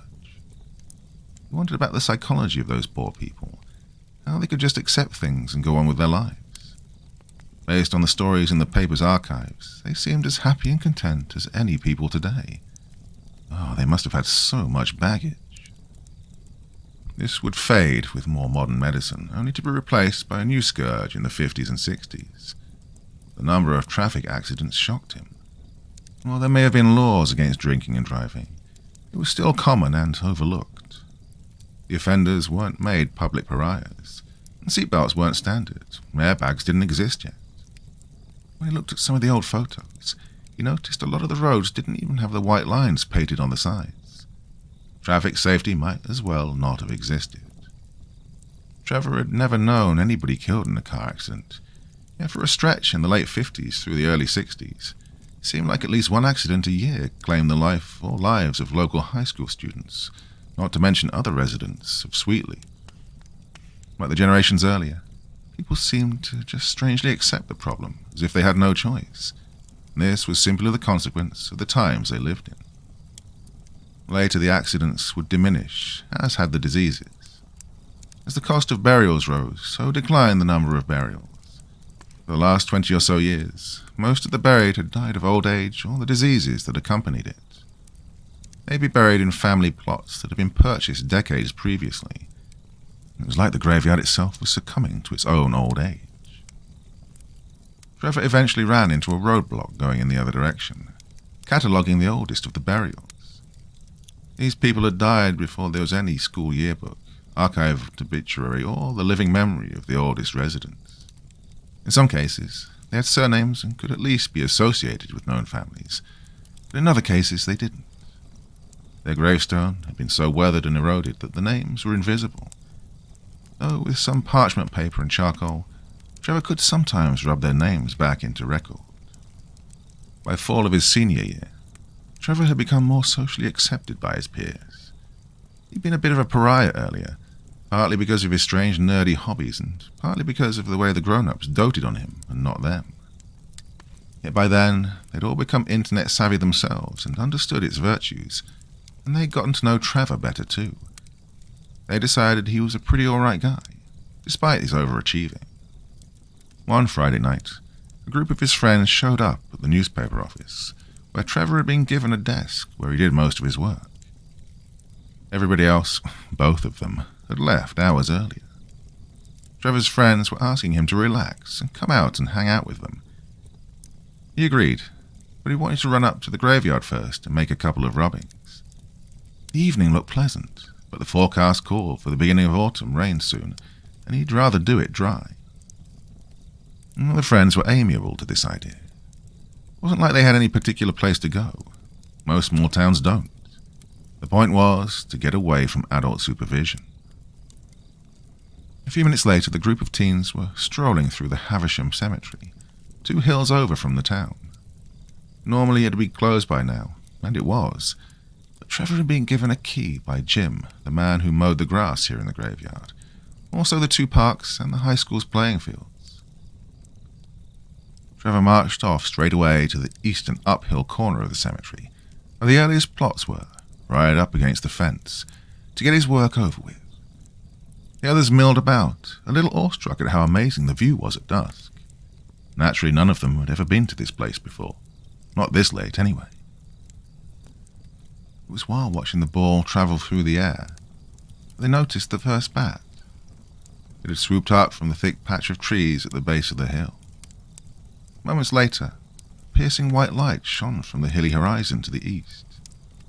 It took 2 minutes for the full pale moon to finish rising into the diminishing gap of clear sky between the cloud bank and the hills.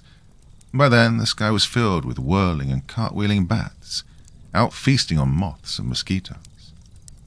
Trevor's friends had stopped throwing the ball around, partly out of concern for accidentally hitting a bat, and partly because they weren't having fun anymore. A cold wind blew from the west. It felt damp, and the air was tangibly getting ready to rain. A chill ran up their spines. It wasn't just from the cold air. Everything about their surroundings felt laden with ominous dread. None of them had ever felt anything quite like this before. They started slowly heading back out towards the entrance, where their pickup truck was parked. They looked to the north, hoping Trevor was done with his work so they could get out of this suddenly creepy cemetery. They noticed he was no longer making his rubbings and was rapidly descending the hill on the cemetery's northern border, looking like he was very busy. Trevor, for his part, had noticed the moonrise.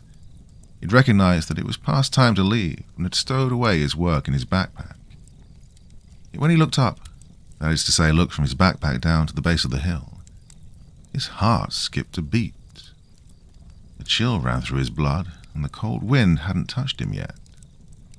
Trevor saw something new that he hadn't seen before, something that probably shouldn't be. It concerned the fence.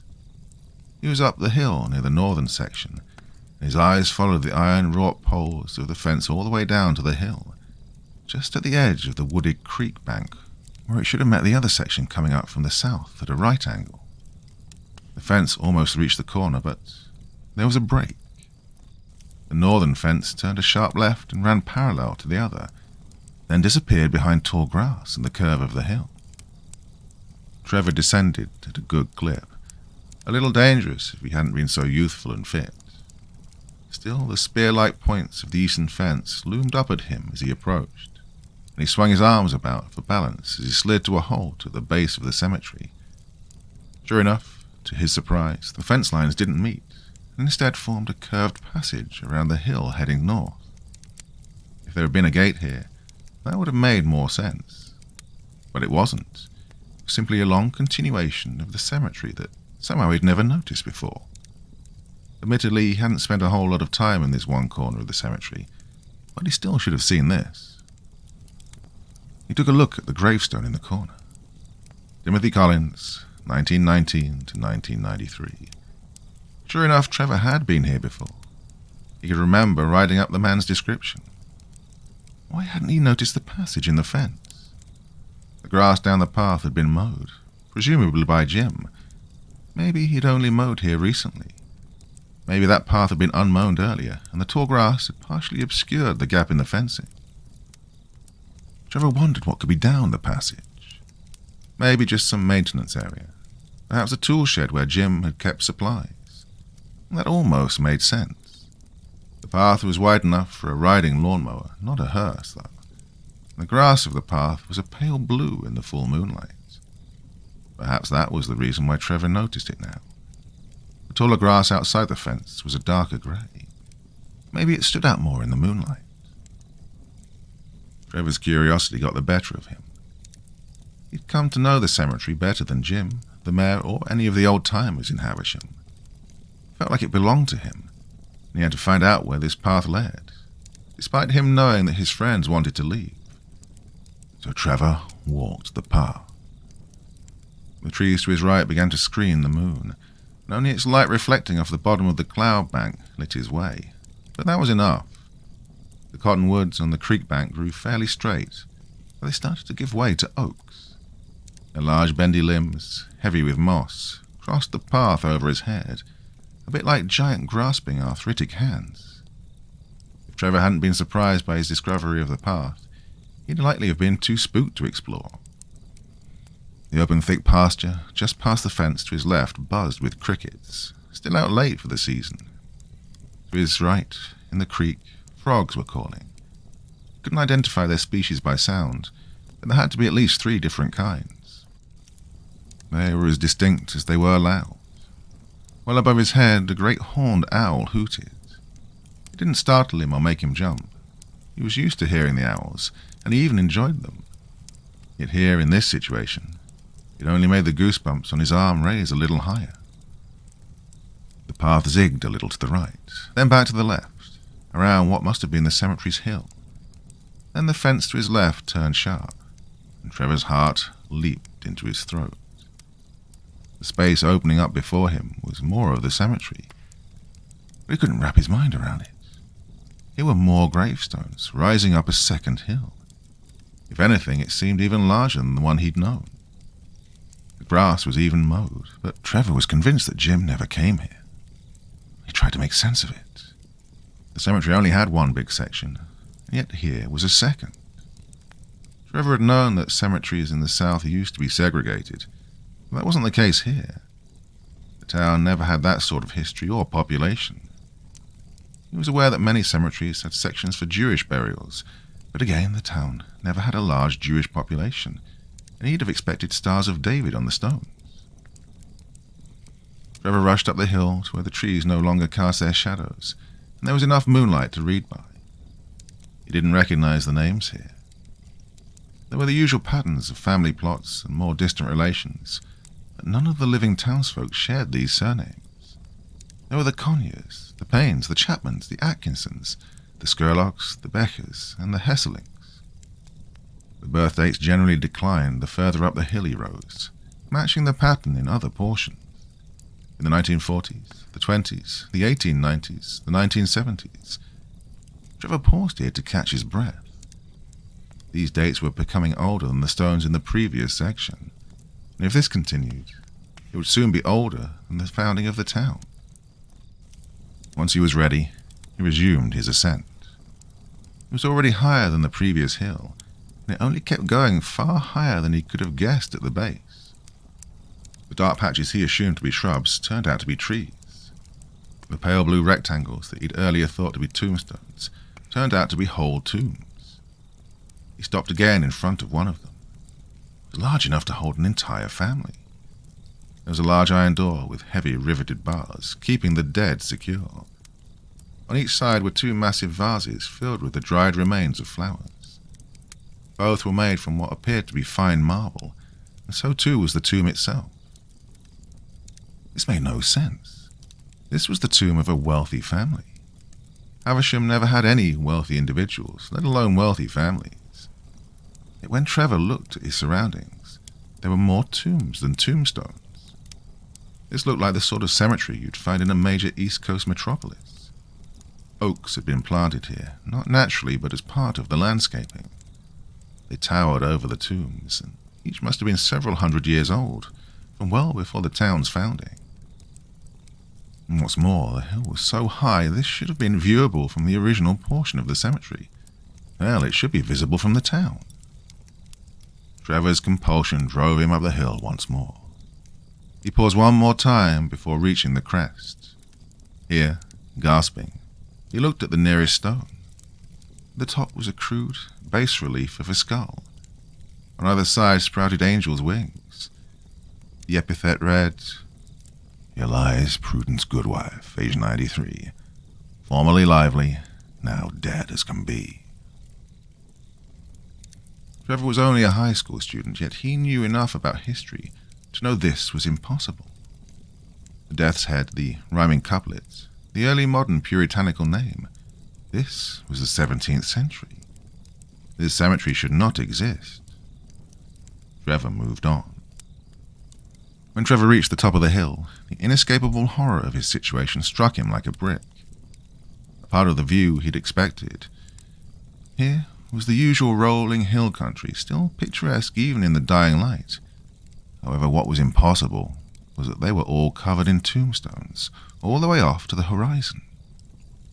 Tombstones and tombs, monuments and barrows, long barrows and round barrows.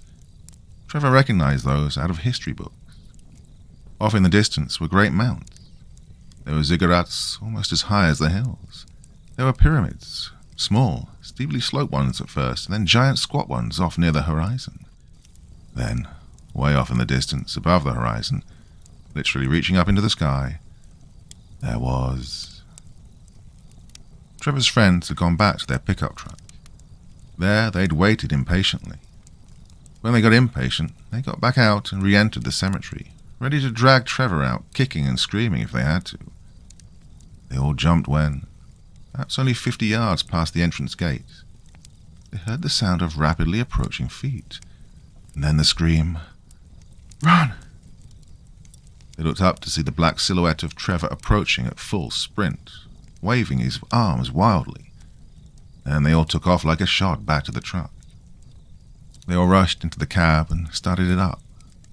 The driver instinctively moved his foot from the brake to the pedal and floored it for a fraction of a second, sending up a great rooster tail of dust and gravel, before slamming on the brake again to give Trevor enough time to make it. Trevor didn't bother with the cab and simply leaped into the bed, smacking the roof a couple of times and yelling, "Go! Go!" The driver, with no idea of what might be chasing them, again floored it and took off down the dirt road at an inappropriate speed. The pothole-rutted road caused such a vibration at this rate that it felt like the teeth would shake right out of their skulls. When the driver checked his rearview mirror, he saw Trevor bouncing around in the bed with a toolbox and a spare tire, so he slowed just a bit until they got to the pavement, where he floored it again. They didn't stop the truck until they got back through town, drove to the other side of town, into the parking lot of the gas station convenience store that served as the primary hangout spot for meeting up with other teens their age. When they poured out of the cab, they were all laughing and in good spirits. That had been a hell of a practical joke Trevor had pulled, they told him. He'd set them up good. When he'd come running out of the darkness, hollering like a banshee, they'd really become convinced that the devil was on his heels. They all agreed it was the best practical joke pulled in some time in Abasham. When other cars with other teens pulled up, they were all eager to tell the funny story. But first, they were a little annoyed at Trevor. He was trying to keep up the bit, long after they were onto him. His face was pale. He sounded distant, like he was trying to pretend he was still scared, and that it hadn't all been a joke. Finally, he came around. He started to laugh and smile and eventually admitted that it had been a joke. He told them that they shouldn't go back there, but who would? The joke was over. Later that night, Trevor would be the first to go home, a little early. His friends guessed he just wasn't feeling that well, which explained his odd behavior. Before actually going home, Trevor returned to the graveyard, put the lock back on the chain at the entrance. He returned the next morning after daylight. It was cold and raining heavily, so nobody was likely to visit soon, not even Jim. The pathway was still here. He didn't explore it again, though. He just wanted to confirm its nightmare existence. Trevor could never account for it. His personal theory, which he never told anybody, was that the path had opened because of his project. He'd recorded the dead here, and the dead from someplace else, well, they wanted to be recorded too. Trevor felt from deep down in his soul that that would be a very bad idea. Trevor never ended up going to college. The mayor, despite asking, had never sent off the letters of recommendation he'd written. Trevor had never even applied. It would have been difficult anyway. His grades fell off a cliff for the rest of his senior year. He was frequently truant. He even stopped hanging around with his friends. He'd never leave his parents' house. And as an adult, he would work remotely from his home, first as a web designer, then as a content creator, writing lists of inane things for popular websites. His classmates had all left town, going off to the big city, or at least bigger towns. Most of them would return to Havisham to visit their folks on the holidays. They'd find out that Trevor was still here and had never left. Oh well, they would think. That happens a lot. The kid you think is going to be a big deal when he's a teen just blossoms too early. They end up being a nobody in a backward little town, forgotten by the world. Oh, if only they'd known what a hero he really was. Trevor had taken over the groundskeeping duties from Jim when he'd retired. Now he held the only key to the lock. When the mayor retired, Trevor ran for that position unopposed. It was an unpaid position, mostly involving ceremonial things like riding in the parade and signing checks for the various city services. The residents of Havisham thought it was fitting for him. There was still a bit of civic pride left in the boy after all. His sole interest was that it would grant him the power that he needed to keep his secret hidden. He'd even hired a blacksmith a few towns over to build a few feet of wrought iron fencing based on a series of photos that he stuck at the entrance to that path to keep it hidden. Well, it's still there, of course. Trevor's the only one, though, as far as he knows, who knows of its existence. A little forgotten town, just past the main strip and down the dirt road. There's a path to the land of the dead. Some other sort of plane that wants to be a part of ours. Trevor has decided that must never happen. The dead need to stay out.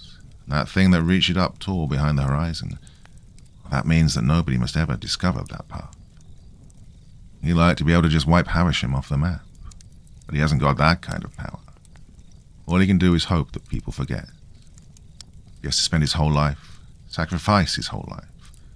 Well, then Trevor has decided that that's a small price to pay.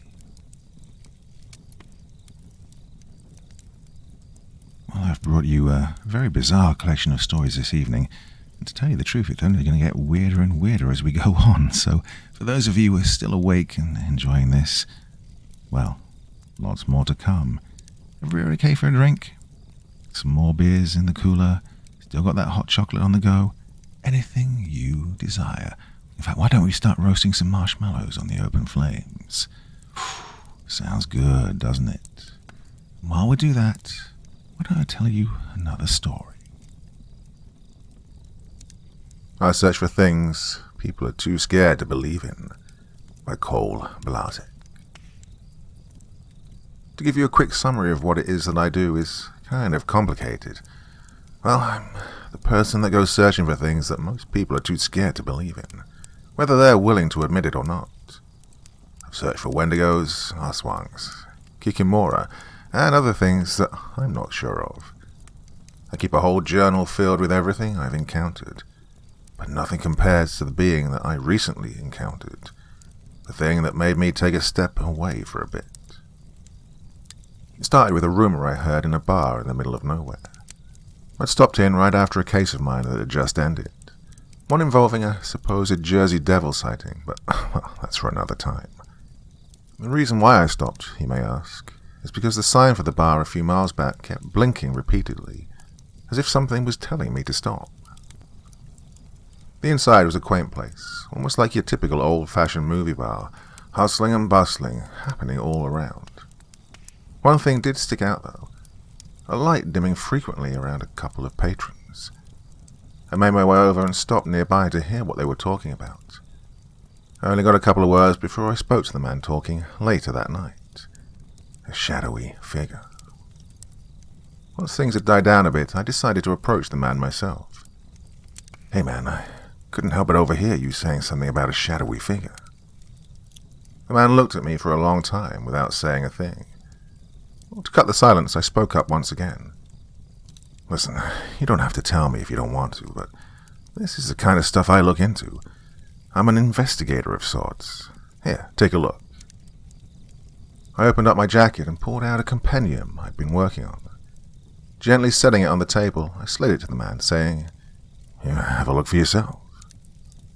I then walked to the bartender, ordered 2 drinks, and walked back to the man, handing him one. He took it, looked up and said, "All right, I believe you. But I'm just going to tell you a few things." "Yeah, do you mind if I record?"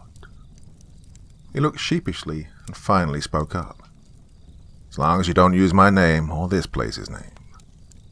"Works for me," I said, pulling out my audio recorder, loading in a new cassette. Audio transcript, case log 26. Name, John Doe. Location, not on file. "Okay, ready when you are." "Well, this creature, or whatever it is, it's not like anything here in this book. I know you got a few pages on shadow folk, but it's not like that. I mean, the thing was black. Just pure black." "Pure black? Not like a see-throughish black hole. Almost all black, man." "No, not at all like that. It was just black. Like nothing was there. It looked like an all-black cutout of a man. No features, nothing. Just darkness. Nothing I've ever seen before." "So you're saying that you came across something that was just pure black. Where'd you find it, and what did it do?" The man just sat there for a few minutes, looking down as if he was contemplating his next words. He looked terrified, and sweat started to appear on his brow. "Listen, man, if it's too hard to remember or think of, I get it." "No, it's not that.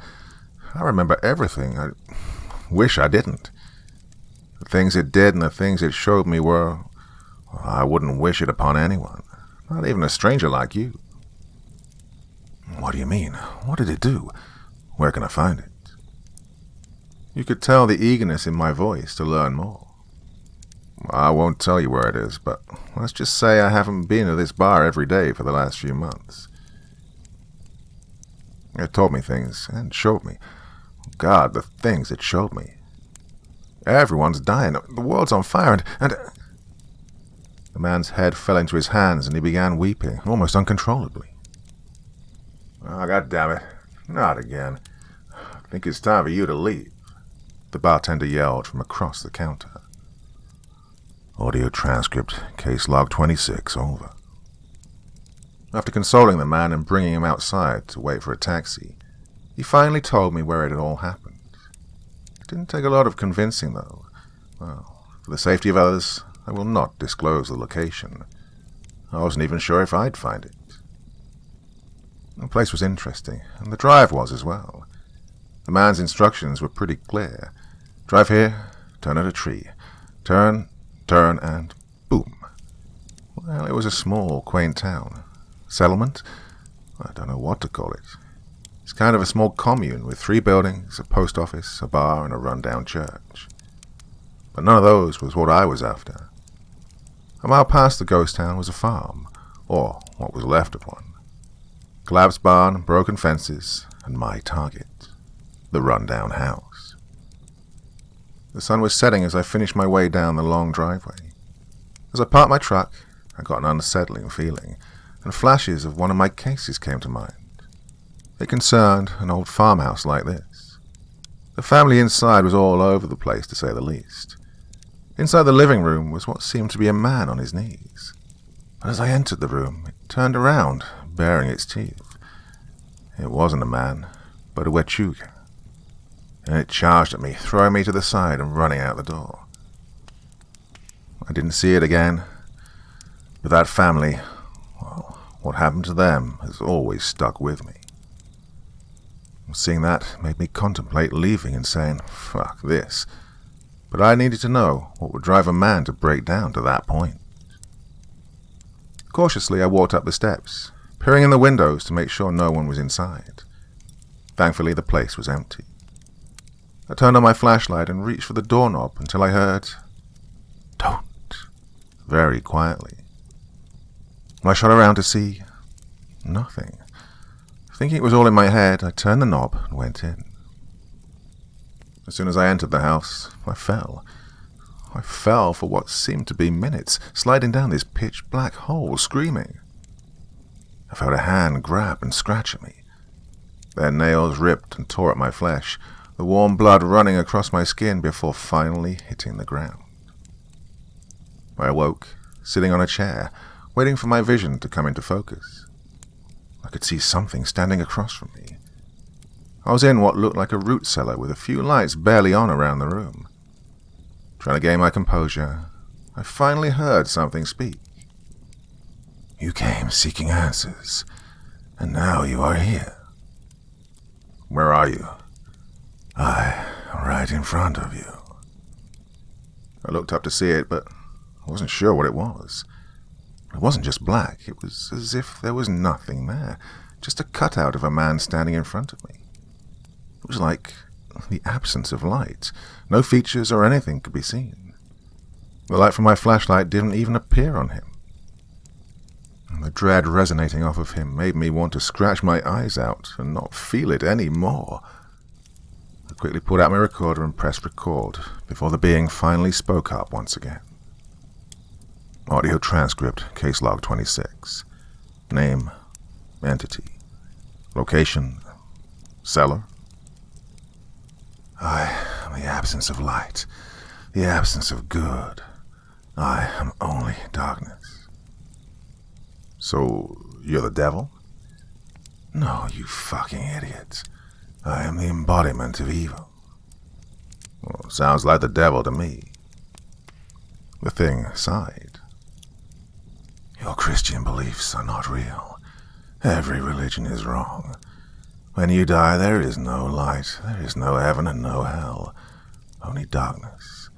You become a part of me. Before there was anything, there was me. And when everything ends, I will be all that remains. You're an insignificant speck in the infinite, always dying universe. Let me show you." The being reached what seemed to be a hand at me, and I quickly scooted back, avoiding his grasp. "What if I don't want to see?" "Oh, that's a first. Every being or thing or person I've met has never rejected me, never rejected the truth. All those that have searched have never turned away." "How am I supposed to believe you? You could just be lying. I saw what you did to him. He was a mess after running into you. I mean, you did also say you're the embodiment of evil." "What's more evil? Lying to you about what's really out there, or showing you the truth of everything?" "But what is this so-called truth of yours? What will I see?" "What you see depends on who you are. Some see good things and some see bad. It depends on the person." Well, that doesn't really make sense. "Do you want to see or not?" "Fine. Fuck it. I'm in." Audio transcript, case log 26, end. With that, the being placed his hand on my head and the most immeasurable things happened.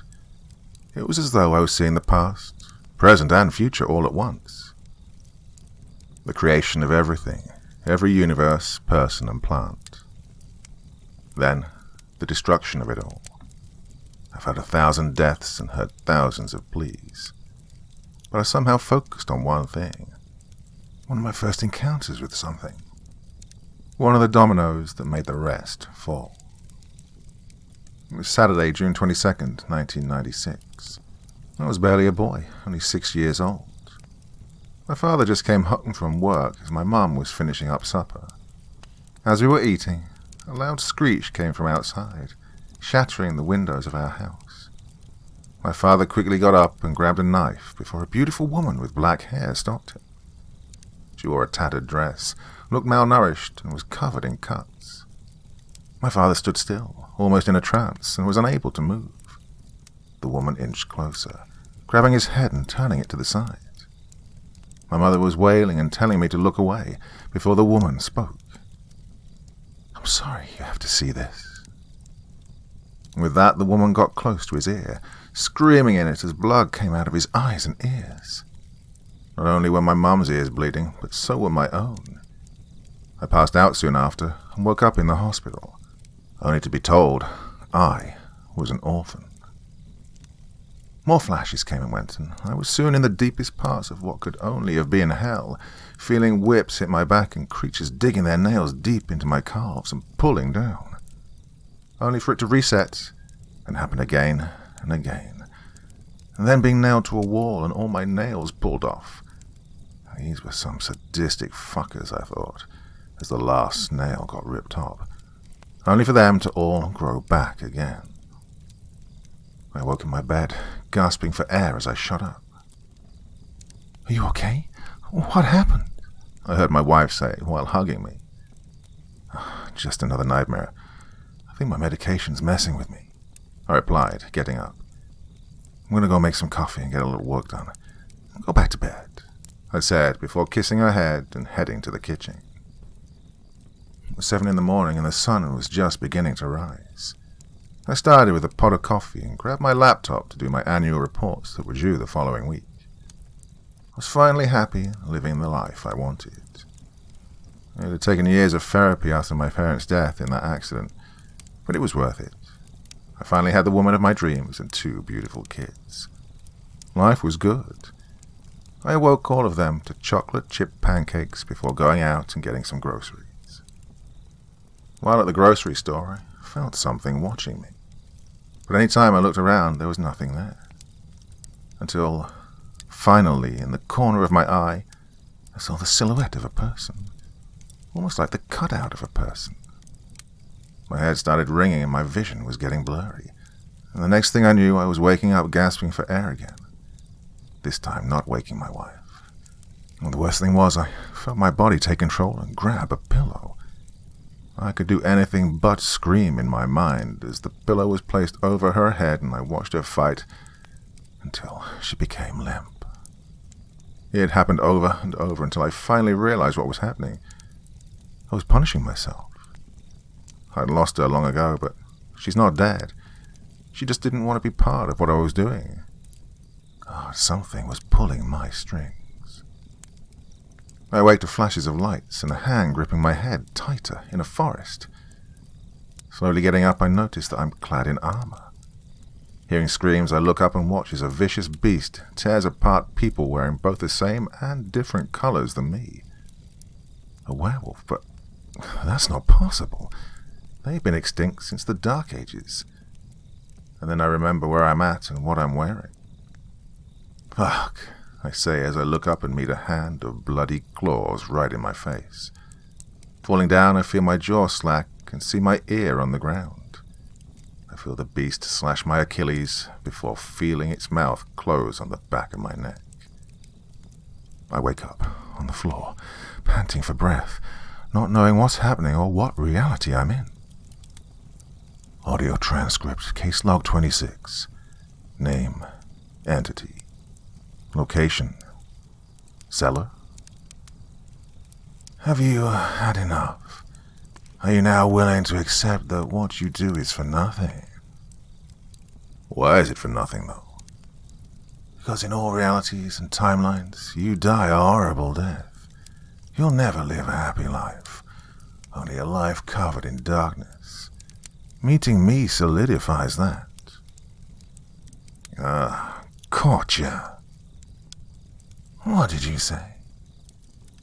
If you were a being that was here at the beginning and the end, how'd you know we'd meet? We will always meet. I've been guiding your hand this whole way. I've put all the pieces in motion. I am the one you meet before or after death. What don't you understand? How you supposedly know everything when you don't. Well then, I'll have to show you everything once more. For the first time, I could see facial features in the entity. Sunken-in eyes and a mouth full of sharp white teeth as it bore its hand towards me. It seemed ecstatic at the thought of torturing me more. But what it saw as torture, I saw as learning. Everything has a weakness, and I just need to find it. Try your best. Audio transcript, case log 26, end. So, what do you think about our friends around the campfire in these videos, eh? Interesting collection of folk, aren't they? Not the kind of people I was hanging out with in my youth, to be honest, but, well, it's all part of the fun, isn't it? You know what? They're waiting for another story just like you, so why don't just get on with it now and deliver another excellent tale of terror? You all ready? I exorcised a demon, and it followed me home. By Estelle Pope. The thing I love the most about specializing in exorcism is not so much the excitement or the thrill of the church, but the happy, smiling faces of my clients afterwards. Especially children. He was a spitting image of my little nephew, right down to the brown hair as flat as a river through a valley. He was lying as still as a stone, his hands limp by his sides, his face like death itself. For a moment his heart stopped, and mine did too. Each passing second was agony. Then his eyes flew open, and his breathing stabilized. The color came slowly back to his cheeks. The boy sat up, coughing out blood. He wiped his mouth with a handkerchief. Then he smiled that rainbow smile that made my heart flutter inside, the smile that always makes this job so worthwhile. "Thank you, Father Peter." The mother started to sob, her emotions gushing out of her like water from a dam. I squeezed her hand tight and whispered that everything was going to be all right. With a final smile, I grabbed my hat and started out of the door. Wait! I turned to see the mother's eyes sparkling. Relief, gratitude. She struggled to get the words out. "Father Peter, thank you so much." I smiled at her and tipped my hat. "There isn't a problem, ma'am." She burst into tears again, and I could still hear her as I made my way down to the bus. I was still laughing, giddy with joy at another successful exorcism. But as the bus pulled away from the station and lumbered down the road, worry started to creep in and my heart sank with dread. For my own little boy was not well. I had big dreams for my nephew.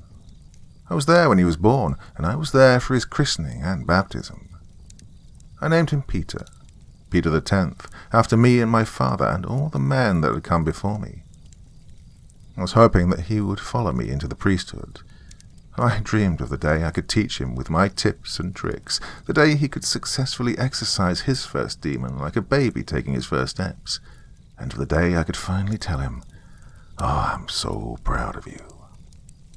But the house was too quiet as I slipped back home and hung up my hat. The sunlight slipped into the late afternoon, illuminating a long white arm that stretched across the hall.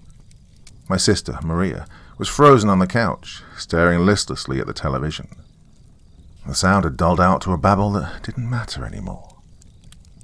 I tiptoed up to my nephew's room where he lay. Only he was barely moving, and his face was the colour of weak tea. Shadows fluttered beneath closed eyelids. Sweat dribbled down his face and moistened his bedsheets. I lay a hand on his forehead, and it came away hot. "You'll get better, Junior," I whispered, her lips trembling. "I swear he'll do everything he can to help you." Well, the empty promise hung in the air as I closed the door and went downstairs to sit with my sister. He would never get better. That was the fact I had to deal with, the fact my sister had to deal with, and the reality that hit us day after day as Junior got worse and worse. Money was running out. Time was running out. And we simply didn't know what to do.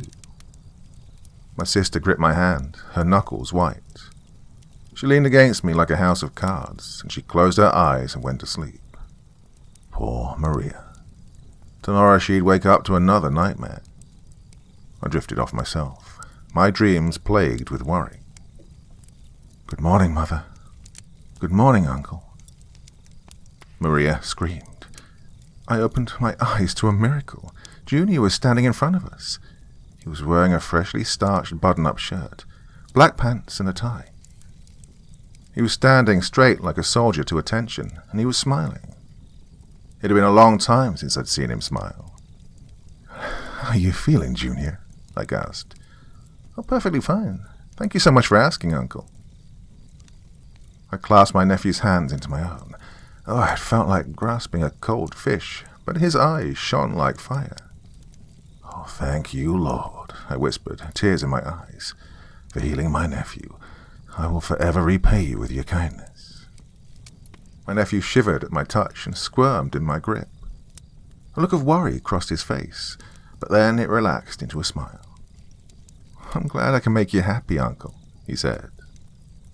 He insisted on sitting at the breakfast table with us. Usually he'd be fidgety, restless, before inhaling his food and rushing out the front door.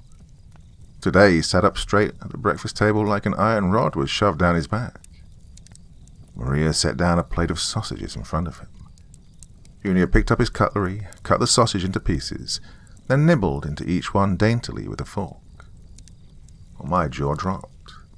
For years we'd been struggling to teach him how to eat, but he'd improved by leaps and bounds overnight.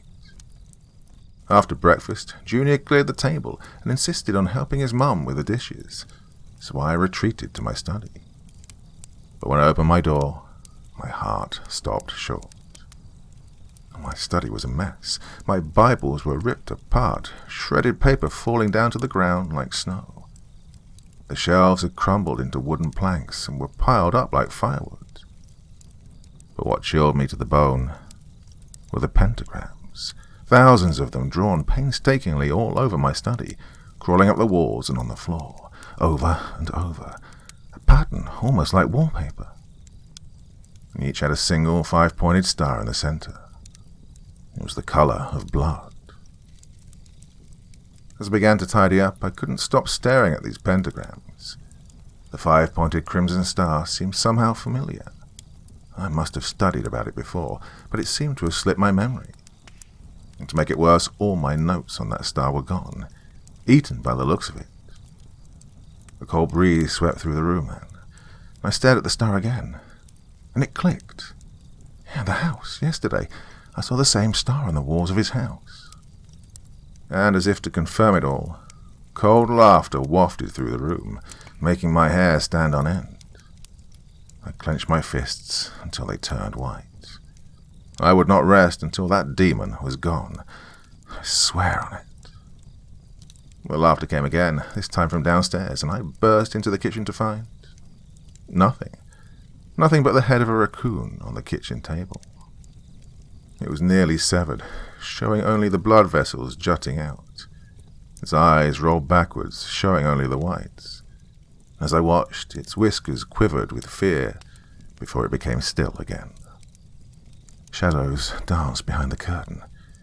It was my sister, laughing, drinking something out of a wine glass. More blood seeped underneath the curtain as she refilled the glass. My hand went to my mouth. Junior was nowhere to be found. Images flashed into my mind of my young nephew on a tree somewhere, or on a wall, nailed down with his head dangling like that of the raccoon. I shivered. My heart leapt in my throat. My brain screamed at me to go find him. But I couldn't. I was stuck. I ripped open the curtain, cross at the ready, to find no one there. Well, she was gone as quickly as she'd appeared. Maria! My thoughts were going out of control. Tears welled into my eyes. I struggled to find what to say next. I'll find Junior. We'll do this together. The demon will not win. I fled. Didn't know how long I was in that study, but the daylight seemed to have vanished into a deep shade of gold. Shadows emerged and formed intricate patterns that crawled against the walls like the branches of a tree. Then the shadows fled to what looked like a huge spider, scuttling across the walls. I swung my light around, but it was gone. My wife was laughing. Whatever that was hissing. My head was spinning. Junior, I called out. I wanted to sound brave, but my voice was so small. I crept around the house. Junior. He wasn't in the study. Junior. He wasn't in the bedrooms. Junior. He wasn't in the yard. It was still watching me, the thing. I could feel the way its gaze bore down on my back. I kept on hearing heavy breathing, a heart quivering with excitement. But when I turned around, yelling, bottle at the ready, it was gone. The treehouse was the last place I checked. Junior loved that place. Back before he was sick, he'd spend every waking moment there, rocking in his hammock, gazing at the blue sky and the clouds drifting lazily by, or spend his afternoons drawing with his crayons. Now the hammock swung with the wind, and the planks creaked under my footsteps like a haunted house. New drawings were on the walls, but it depicted the same symbol over and over, the 5-pointed crimson star. I forced myself to ignore the star, grit my teeth, and began to search. Hammock, rug, dusty corners. Again, hammock, rug, dusty corners. It began to get increasingly harder as the sun went down and the light began to fade, and so I carefully placed one of my purifying candles on the wooden table and moved to light it. But then I felt a whoosh of air, and then something heavy clubbed me in the head, and the candle clattered onto the floor. I turned around, and my heart, which had been thrashing in my chest like a wild animal from worry and paranoia, now came to a complete halt. Oh, she towered over me, 2 or 3 times my height. Her belly was swollen, stretched beyond the normal limit, and I could see red veins bulging from her arms that were as thick as tree trunks. She roared again, raised what I now recognized as an axe from the garage, and swung it down, only just missing my head. The table was cleanly split into half. I backed away, and she advanced, the axe swinging madly in her hands. At that same time, the last of the sun slipped onto her face, and I nearly dropped everything I was so desperately holding. Maria. But it was not the Maria I knew. Her eyes were bloodshot. She moved with an awkward clumsiness that didn't seem like herself. Far below the treehouse, I could see somebody waving their hands as if conducting a fancy orchestra. Somebody with the body shape and size of a huge spider. Somebody scuttling towards my direction. I had 10 seconds. Maria, I choked out. Please. She was almost on me now. She dropped the axe and her hands crawled up to my throat. Her breath was on my face. I squirmed, but I was trapped under her grip. Maria, I hissed. Fight it. She never will. The voice was too familiar, too small, too much like that same little boy who could brighten my day just by walking into the room. That same boy who was wolfing down sausages this very morning with a big grin on his face. Oh, no. Why, Uncle? Junior drawled. His eyes gleamed red in the twilight. A crimson star was carved onto his chest now, gleaming with blood. He raised both his arms and Maria got off me and marched to his side. He advanced on me, his now forked tongue flicking from side to side. "Get out of my nephew," I howled. My palms were sweating. I scrambled onto my feet and forced myself to move. "Get out of him," Junior repeated mockingly. He cocked his head like he pretended not to understand, and then let out a large guffaw. "Oh, on the contrary, Uncle. I'll have the joy of finishing you off myself, for everything you've done to us." I set the candle back on its stand and lit it. My hands were shaking so badly I was afraid I might accidentally burn the treehouse down.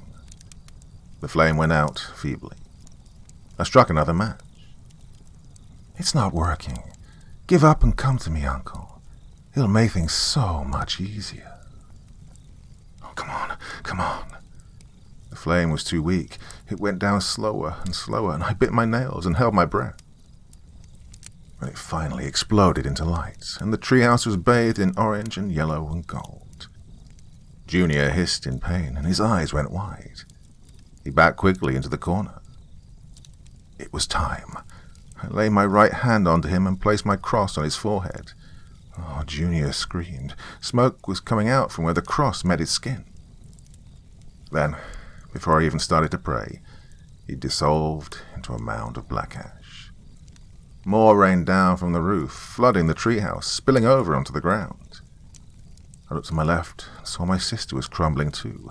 First her legs, and her belly, and then her head. Blood gushed out and baked the ash into something hard. I was left with the graves of the only family I'd ever known. I knelt in front of them and said a final goodbye, my tears falling like the ashes scattered around me.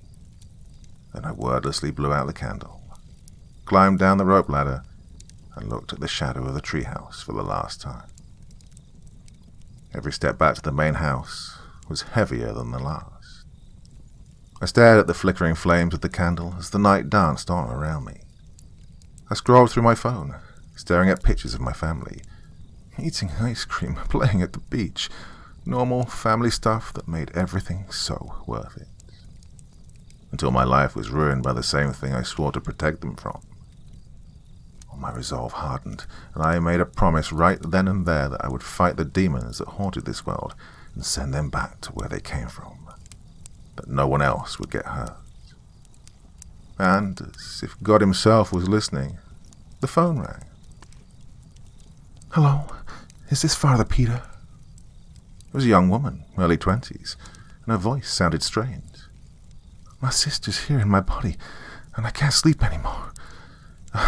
Get her out so we can both be at peace. Please." "Oh, shut up, Cam. He can't help you. Besides, you know you deserve it." Then the line went dead. The lady, Cam, had sent an address. I gathered up my things and packed them into my knapsack. Yes, tonight will be a new night, a night of change. But as I strode down the road to take the first bus, I felt something wake up inside me. "Hello, Father Peter." I nearly dropped my things. I scanned the surroundings, my heart thumping away in my chest. Nothing. Yeah, maybe it was just the events of the night. Every little thing was making me jump. The sun began to rise, illuminating the silent forest around me. Yeah, there was nothing. Yet my heartbeat was quickening again. I couldn't help but look around as I climbed the steps of the bus. The voice gave out another hearty chuckle. Once again a shiver ran up my spine. My left hand was twitching involuntarily. "I loved your nephew. And as for you... Right. Let's dance."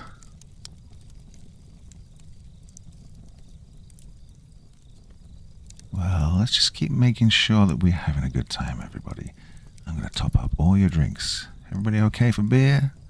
All those on the hot chocolate, you got enough? Wonderful. Everybody in the back, still awake? I see some of you asleep. Good. Okay, you're having a lovely evening around the campfire, and you don't have to stay awake for this. That's fine. But you know what? I'm not done yet. More stories to come. So here we go with the next one. Heart of Stone by the Vespers Bell. The subduedly ornate and candlelit grand hall of Adderwood Manor was both abnormally quiet and unusually empty, for tonight was neither a festive celebration nor a general meeting for high-ranking Addermen. At the front of the hall sat all 12 arch-Addermen, 6 to each side of an unoccupied throne. Newest among them, to the confusion and resentment of many, was the portly and relatively good-natured Fenwick Humberton. His position was perhaps not surprising, since the Grand Council of Arch-Addermen were in practice merely as an advisory body with no authority other than what the Grand Adderman chose to delegate to them. They served at his pleasure, so a pleasing disposition went a long way to getting and keeping them where they were. Across from them, only a few of the hundreds of gleaming lacquered chairs held a guest, the most uneasy of which was Seneca Chamberlain. He was a disgraced former head Adderman, and now held the informal and somewhat honorary title of Elder Adderman, which was essentially any older or otherwise remarkable Adderman who was not the head of a chapter house. The 2 strange beings to either side of him shared this rank as well. To his right was the undead and eerily phosphorescent brain of Whittaker Crowley, suspended in a glass vat of bubbling preternatural fluids, mounted on a wheeled podium powered by psychically operated clockwork contraptions, and topped with a bowler hat. To his left was Drogo Raubritter, a pallid, slender, and hairless industrialist who shared Seneca's grandiose and outdated fashion sense of 3-piece suits and top hats. His keen-sighted but unsightly eyes were concealed behind a pair of shaded hexagonal spectacles, whose gaze was currently set upon a tumultuously dark orb perched upon the ebony cane clutched in his silk-gloved hands. Across the aisle from them, which was still far too close for comfort, were James and Mary Darling, twins, lovers, and supernatural sociopaths who lured their victims into their own pocket reality to torture, kill, and cannibalize. This was the first time they'd appeared at Adderwood Manor without an explicit summons, for the matter of today's discussion was one of great personal interest to them. It was so important to them that Mary hadn't had anything to drink since breakfast, something which terrified everyone present. She smoked incessantly with a shaking hand to try to calm her overactive nerves, sweat noticeably dripping down her face despite the chill of the room. On the floor between the council and the onlookers was the head of the Harrowick chapter, Ivy Noir, her sister Envy, and her de facto husband, Eric Thorne. All were prostrate before the council, knees and foreheads to the ground with hands bound behind their backs. The elongated body of the Grand Adderman slithered around them, his crimson cloak trailing behind him like a tail. He clutched a scepter of seely silver in his spidery fingers, its handle comprised of 3 intertwining serpents. Its head had once held an ancient and mystical crystal orb, but now it held only its midnight blue shards. Only the Grand Adderman and his inner circle knew for certain how the orb had been shattered. They were forbidden to speak of it to the rest of their order. Rumours ran rampant amongst the lower ranks as to how such a powerful and priceless artifact had been ruined, but none lightly guessed at the absurd truth. "These repeated humiliations are beginning to weigh on me," came the Grand Adderman's raspy voice out of the near-lightless abyss of his hooded face. "First, Emrys is summoned by Seneca, who promptly loses control of him. Emrys then not only manages to evade capture, but proceeds to start robbing us blind one by one. One particular theft managed to include one of the Darling twins' many corpses. That corpse then waltzed right into Pendragon Manor, despite its alleged technological and thaumaturgical impregnability, lied in wait in the Cuniculi chamber for head Adderman Noir, stole her Cuniculi keys, contaminated the many thousands of pounds of sigil sound held within, all before topping off her crime spree by devouring a sanguine egregore. Thorne, You claim that the only way Petra Stone could have circumvented your security system the way she did is with administrative access. Have you learned how she accomplished this? No, Grand Adamant, Eric replied, not daring to move from his position until he was explicitly commanded to do so. After an extensive internal investigation, we found no evidence of an information breach. All passwords have been reset, new protocols have been implemented, and sensitive information is now more restricted. But without knowing how the breach was originally accomplished, we cannot guarantee it will not happen again. And I assume you're equally as mystified as to how she managed to overcome the protective wards as well, Miss Noir? Grand Adamant asked. Yes, Grand Adamant, Ivy replied. I did observe, however, during my brief opportunity that Petra appears to share Emrys's ability to remain incorporeal while out of direct light. Her ability to move unseen and undetected through shadows is likely how she was able to avoid setting off both the wards and the security system. The wards protecting Pendragon Manor were also not designed specifically with Emrys or his vassals in mind. Envy and I have devised new wards that we believe should be more effective, but they of course remain untested. Miss Noir, do you realize how valuable Petra Stone would have been to us, dead or alive, in our efforts to bring down Emrys? The Grand Adamant demanded, stooping down directly in front of her, his icy-cold breath beating down on the back of her head. Of course I do, Grand Adamant, she said through chattering, shivering teeth. And yet you let her escape with your set of cuniculi keys, no less, he reminded her, his raspy voice thick with vehemence. Why? I had to make sure Envy was safe, Grand Adamant, she confessed. Mary screamed in rage as she bolted up from her chair, tossing her cigarette aside and pulling out her favorite butcher's knife. She pounced upon Envy, pushing her face down into the floor with one hand as she raised her knife in the other. That was my corpse, she screamed. I killed her. I should have shut her out by now, but Emery stole her from us. You big-breasted bimbos had the chance to take her out, and you let her get away. Oh, I ought to cut this slut's heart out and eat it right in front of you, Ivy, so that you won't have the same excuse to screw up next time. Mary, let's ease up on the death threats and internalized misogyny for a tick and talk about this, Fenwick suggested as he leapt from his seat and crept towards her as quickly as he dared.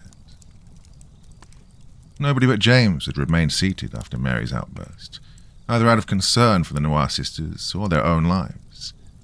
Even the Grand Adamant had been somewhat taken aback by Mary's audacity. Crowley and Raubritter exchanged glances, Crowley nodding down to the small Tesla coil on his podium, then towards Mary. Raubritter nodded, lifting his cane slightly and subtly gesturing towards James. Seneca, however, found himself paralyzed with indecision. As much as he wanted Ivy to suffer for replacing him as head of the Harrowick chapter, he was terrified that Mary could just as easily turn her rage on him for his summoning of Emrys. Mary, the Council is in agreement that the expertise of Ivy and Envy Noir are critical in our campaign against Emrys, Fenwick said in the most soothing tone he could manage. Envy was sobbing and quietly pleading for her life, with her sister feeling equally helpless to protect her. Ivy knew that if the Darlings wanted to kill you, you were already as good as dead. Want your revenge? We need them. It's as simple as that. You need Ivy. Her sister's just a little puppy dog, and you know it, Mary claimed. We need Ivy's full and willing cooperation, and that means we need Envy alive and well, Fenwick countered. Let her go. Mary didn't respond, nor did she retreat from her position. James, for God's sake, call her off, Fenwick demanded. Sorry, Fenny, but I'm afraid Mary only answers to me in matters that fall under my purview as the man of the house, James said smugly. When it comes to her choice of prey, she can be surprisingly independently minded. Mary did not release her prey, but neither did she bring her knife down upon her. Her atypical sobriety was almost certainly the one reason that Envy was still alive. Ordinarily, Mary did as she pleased with no concern for consequences, but now she was torn. Her blade, already drawn, was begging for the familiar taste of human flesh. But doubt, normally drowned out with alcohol, was gnawing at her. What if the council was right? What if she did need Ivy to get to Emrys? That she would be of no use if she was heartbroken over the death of her beloved sister. What would the Grand Adamant do if Mary cost him a critical asset in his quest to defeat Emrys? Mary looked up from her prey and into the shadowed face of the Grand Adamant, now looming over her like a cobra about to strike. With his frigid breath wafting into her face, Mary was, for the first time, able to catch a glimpse of his glinting eyes beneath his hood. What she saw in those eyes filled her with a fear she had not felt since Emrys had broken into their playroom and murdered their pet Voggerhouse in front of them. Mary, darling, you're interrupting my interrogation, the Grand Adamant said with a sinister yet lilting tone, pointing the ragged shards of his scepter towards her. Return to your seat. Now. Lowering her knife, Mary stumbled backwards, suddenly overcome by a need to get out of his reach. Yes, of course, Grand Adamant. My apologies, she muttered meekly. Her shaking now was much out of fear as it was from the alcohol withdrawal. She returned to her brother's side and practically collapsed into his protective embrace, while he glared down at the Grand Adamant as he fought to control his rage. For everyone else in the room, however, the sense of relief was palpable. Even the Grand Adamant let out a sigh, going so far as to give Envy a pitying pat on the head. Rise, all of you, he said as he telekinetically released their bindings before returning to his throne. Would someone please get Mary a drink? A real drink. None of that high school wine you pretentious snobs think counts as booze, she barked at the attendant scurrying off to the galley. Fenric helped Envy to her knees, fussing over her as Ivy clutched her tightly to her chest and stroked her hair. Miss Noir, consider what just happened your penance for letting Petra escape, the Grand Adamant decreed. In fact, I have come to the conclusion that your strategy for using the sigil sand to catch Emrys may have been indeed our best chance of besting him. If he didn't consider it a threat, he wouldn't have gone to such lengths to sabotage it. If I may, interject, Seneca interjected, regardless of whether or not he may. I think that incident with Petra is proof that we are pursuing a fundamentally flawed strategy in our pursuit of Emrys. It's well past time that we consider diplomacy as a viable alternative. I've maintained relations with the hedge witch Samantha Sumner, an individual whom Emrys briefly expressed an affinity for, and who would be willing to serve as an intermediary in negotiations. She has a vested interest in avoiding a massive occult conflict between Emrys and ourselves, and frankly, so should we. And has the hedge witch actually had any contact with Emrys since our Halloween party? The Grand Adamant demanded. Not as of yet, no. However, then I'm not interested, the Grand Adamant said with a wave of his hand.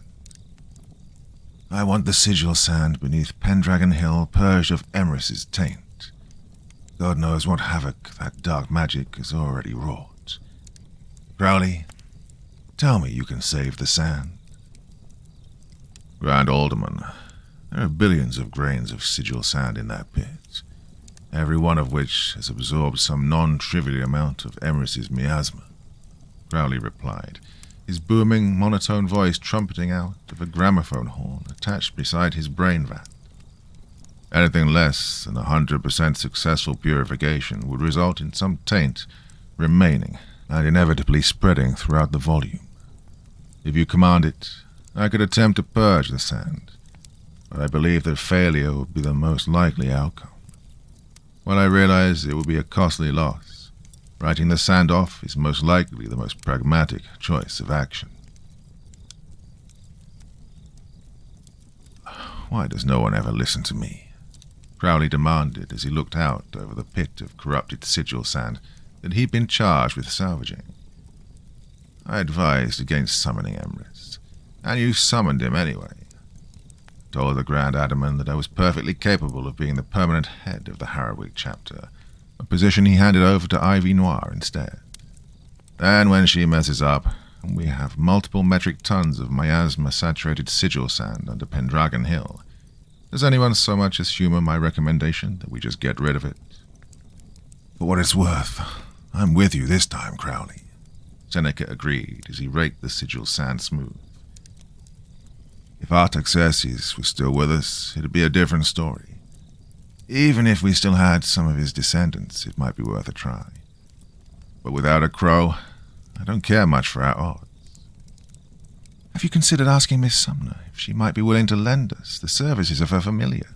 Asked Woodbead, Seneca's valet and chief manservant, who was still somewhat out of breath from the exertion of pulling Crowley and his infernal contraption down the spiral set of stairs into the subterranean Kunikuli chamber. There's no point. Even if he wasn't a ghost, Elam was technically disowned by his father and was far less initiated in his bloodline secrets than most, Seneca explained.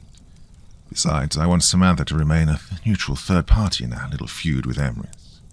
Undoing his sabotage would quite firmly put her on our side.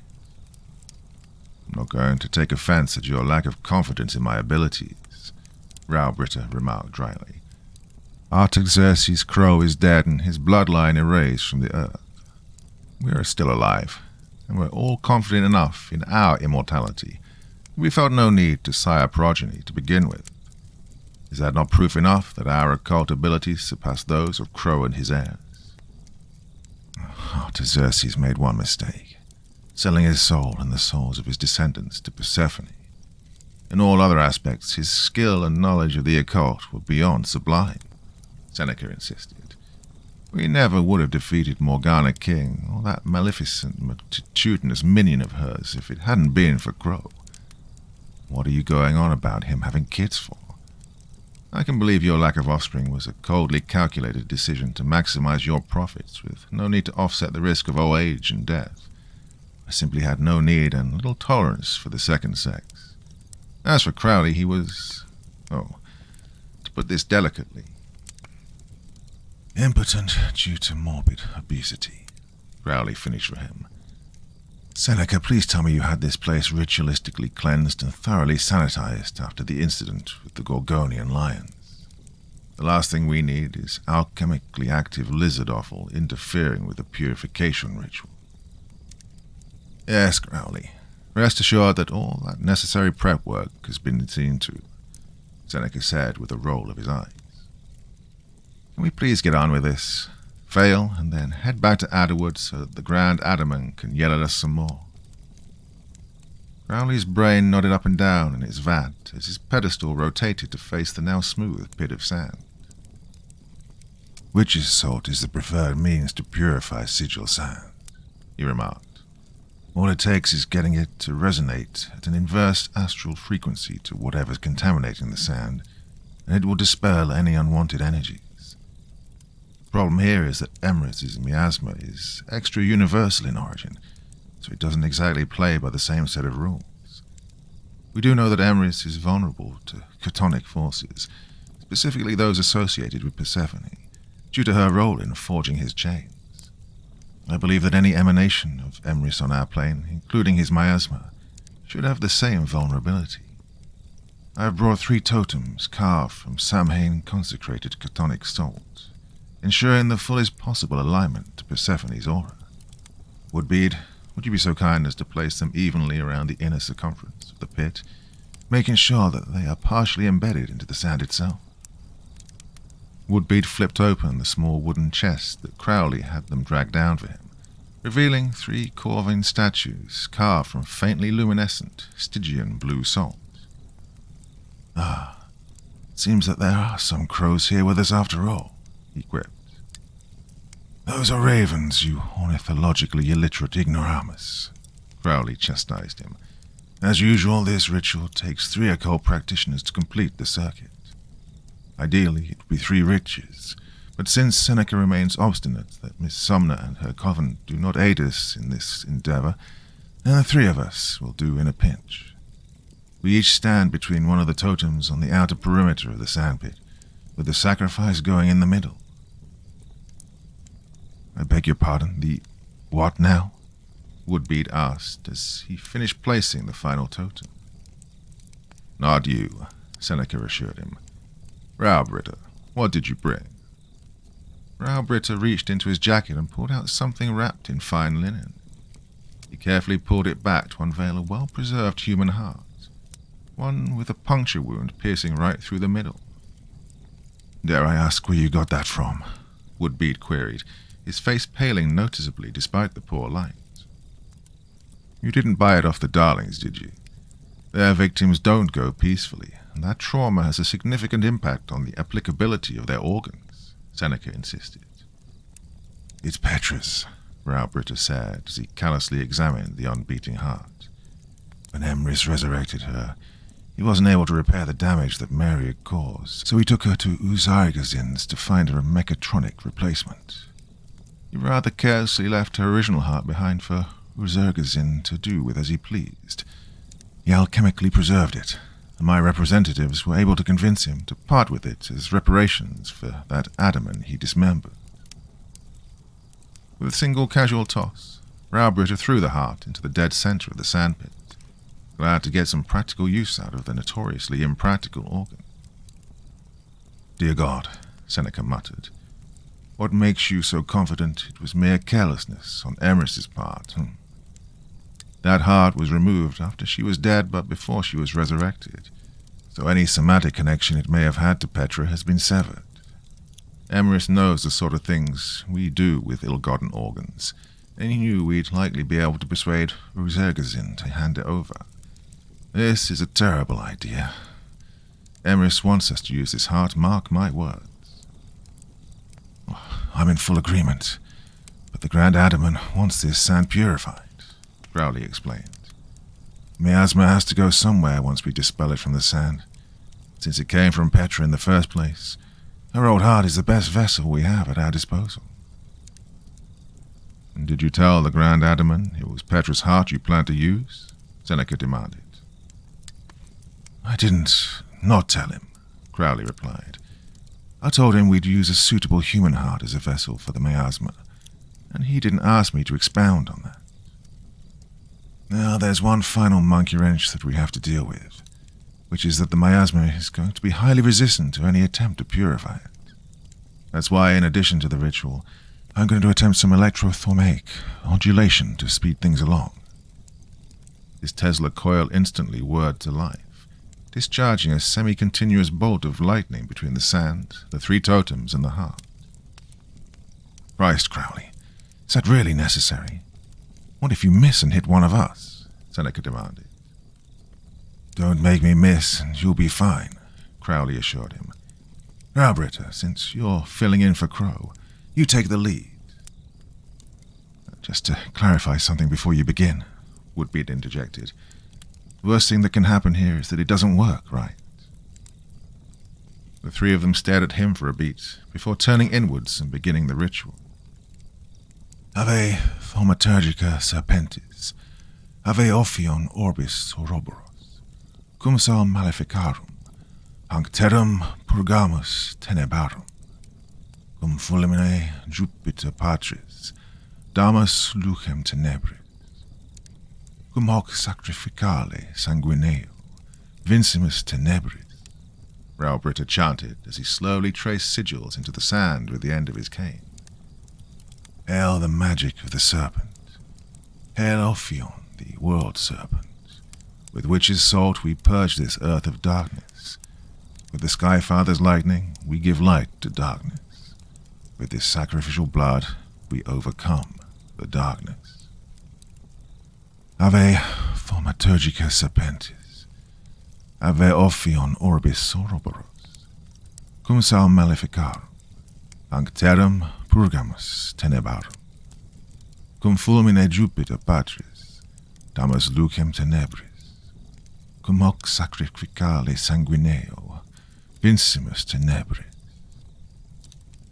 Seneca and Crowley joined in with the chanting now, Seneca drawing sigils with his ceremonial serpentine saber, and Crowley drawing his with bolts from his Tesla coil. They repeated their chant over and over, and as they did, the totems of chthonic salt began to vibrate and glow.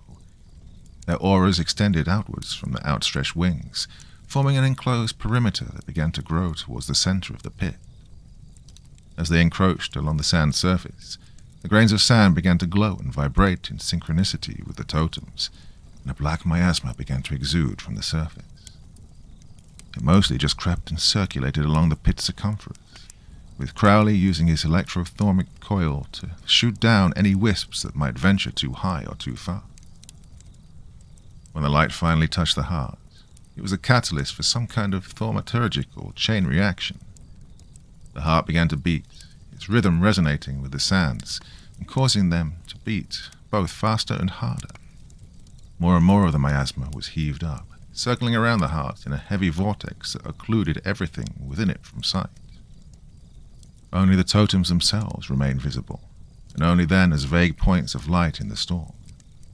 Inevitably, when every iota of miasma had been expelled from the sand, it began to collect inward, the dark cloud shrinking as the ravenously beating heart gulped it down, making it as much a part of itself as its own sinew. When the last puff of miasma was swallowed, the sand felt still, the totems went dark, and the three chanting occultists fell silent. Panting in relief and astonishment, Woodbead stepped back from his hiding spot and whipped out his parathermometer to begin taking readings. "You did it! You did it!" he proclaimed. "The sand's reading is completely neutral. I'm not picking up a single taint of Emrys's miasma. It worked, gentlemen." He looked up from his gauge, expecting the others to be excited, celebratory or at least relieved. But instead they all continued staring at the sandpit in silent dread. "It shouldn't still be beating," Crowley said. In the center of the pit remained the heart, and it had not fallen still. The miasma had transmogrified it into gleaming obsidian, yet it somehow maintained a strong and steady beat as it rested upon the sand. The condensed miasma flowed rapidly in small loops, in and out of every vein and artery, seemingly quite content with its new home. Crowley glared at Seneca and Raubritter from within his bubbling vat, indicating that one of them should step forward to investigate. "It's your heart," Seneca muttered to Raubritter. "It's your pit," Raubritter muttered back. Before any decision could be reached, however, the heart began to sink beneath the sand, possibly burrowing of its own accord. Now there was no hesitation, Seneca and Raubritter each jumping forward and desperately sifting through the sand to catch the wayward heart. They dug frantically, soon reaching the bottom of the shallow pit, with no sign of the heart or where it had gone. The four of them all shared knowing, disquieted glances, each too terrified to bother placing blame for the moment. Seneca was the one who finally broke the awkward silence. "Well, like I said earlier, none of us were ever any good at chasing after women's hearts."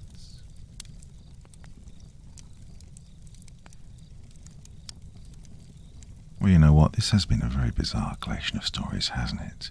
Anyway, I hope it's been entertaining for you. As I said right at the start, I love this setting. It was so important to me, such an idyllic part of my growing up and my youth, and had so many so wonderful experiences around the campfire. And I just wanted to really invite you into that setting and try and give you a bit of a feeling of what it was like for me as a youth. Drinking beers, telling stories, having fun. Any good? I hope so. Anyway, I've got another story for you right now. So, without further ado, let's keep going with this one. What Sheila Wants by Corpse Child. I just wanted to make her happy, that's all. I just wanted to make her happy with me again. Was that so wrong? I mean, what did I do to deserve this? Okay, so maybe I cheated, but I felt horrible for it, and I wanted to make it up to her. God, what am I supposed to do? Sheila, if you're reading this, I'm sorry, okay? I'm fucking sorry, just please let me go. It was a couple of nights ago while at a party that I was going to town on Clarissa, the dirty little side piece that I'd mentioned before. I remember how dull it felt, and how I almost couldn't even finish. She hadn't come either, even after 12 straight minutes. Eventually I managed to make it work before I called it quits that night and headed home. To be perfectly honest, I was actually getting kind of sick of the old routine, sneaking out just about every Friday night and running around with Clarissa at parties. It was fun for a while, yes. There, I fucking said it. But I didn't feel right anymore. We'd been doing it for over 3 months by then, and I guess I was finally growing a bit of a conscience near the end, you know. And of course I knew Sheila wasn't buying my lame-ass, got caught up at work late again stories anymore. Well, looking back, I wouldn't be surprised if she never believed that lie to begin with. Either way, I knew by the way she'd grown distant with me after about the 5th or 6th time that she was just about done with me. Make no mistake, I loved her. I still do. Always will. But I don't know, I guess I just needed a bit more. I know how fucked up that sounds, and believe me, whether or not I actually survive this, I know my place in hell is booked for that. Nevertheless, I love Sheila, and I hope that somewhere in her heart she can realize this. So anyway, that was the night I finally broke things off with Clarissa for good. I decided I needed to be a man and come clean with my wife. Even if she already knew, I knew it was going to continue eating away at me unless I got it out. The way I figured, she'd at least respect my apology a little more, finding it to be a bit more genuine if I just came out and freaking said it. When I got home, I found her on the couch, the lights dim. "All right, Ted, you can do this. Just spit it out." Look, honey, I've been fooling around behind your back with another woman." Her face was stone cold numb when I said this. The silence hung in the air for a solid moment. The two of us locked in a staring contest. I stood frozen, waiting for her to do or say something. I wasn't sure what I was expecting her to do or say, granted. I wasn't sure whether to duck and cover, bracing for her to grab the nearest blunt object and go full throttle on me, or scream like a banshee at me till her throat gave out. Would she cry? Maybe tell me she hated me and that I'd broken her heart. Maybe she'd retaliate by telling me she'd been fucking another guy as well. What was she gonna do? Well, let me tell you exactly what she did. Nothing. No curses, no screaming, no tears. Nothing. She just continued to stare at me numbly, her lovely amber eyes boring straight through me, through my soul. I think this scared me more than any of the various other reactions could have. I wasn't expecting silence. Because of that, I didn't know what I was supposed to do or say. More than this, though, this hurt me because deep down her silence was more deafening than her screaming. She hated me. "Sheila, I love you. I'm so sorry." My voice began to crack as I said this. Tears started stinging my eyes. These were tears of complete shame and disgust with myself. Still, she just stood, staring. "Sheila, please, I'm sorry." Nothing. She made no movement. Motionless. Still. Numb. "Sheila?" I whimpered. "Please, baby, say something." Silence. My heart rate began spiking. "Please, say something, goddammit." I grabbed her shoulders and was about to shake her when I felt her hands slowly grab mine. Her hands were as gentle as they always were, yet somehow I could feel the malice emanating from them as she slowly and gently removed my hands from around her shoulders. "Don't," she said in a voice as monotone as an answering machine. Her face hadn't changed. She still stared straight through me. "Don't worry about it. I don't even care anymore." What are you... "I don't care, Ted. About your apology, your excuses, your affair.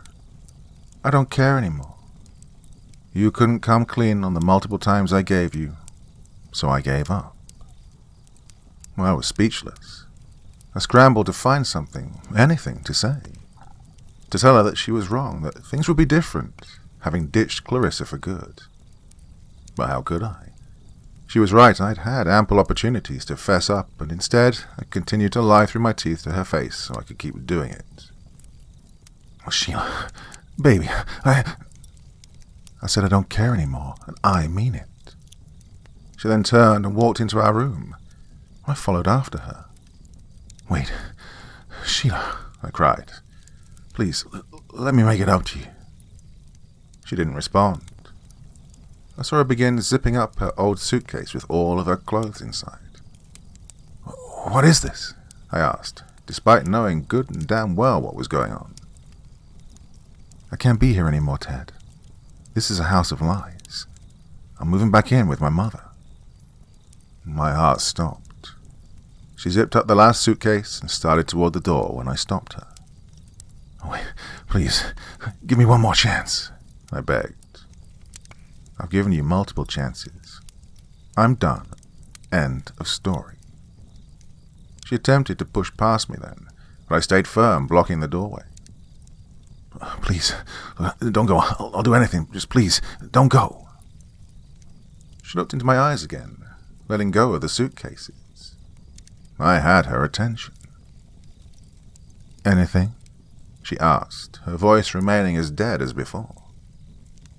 Anything you want, I promise. Whatever you want from me, or what you want me to do, baby, it's yours. She just stood for a solid minute, squinting, her eyes piercing into me, like she was weighing the sincerity of my statement with her eyes. Her blank face returned, and she said, turning and climbing into bed, "We'll see. I'm tired, but I can't sleep with a cheating bastard like you lying next to me." "Yeah, of course," I said, trying to hold in my breath of relief. I still had a chance to fix what's been broken. I'll sleep on the couch as long as... "Oh no," she piped up. "I don't want you in this house with me tonight." I swallowed hard. "Yeah, of course, hon," I said reluctantly. I then turned and left the room.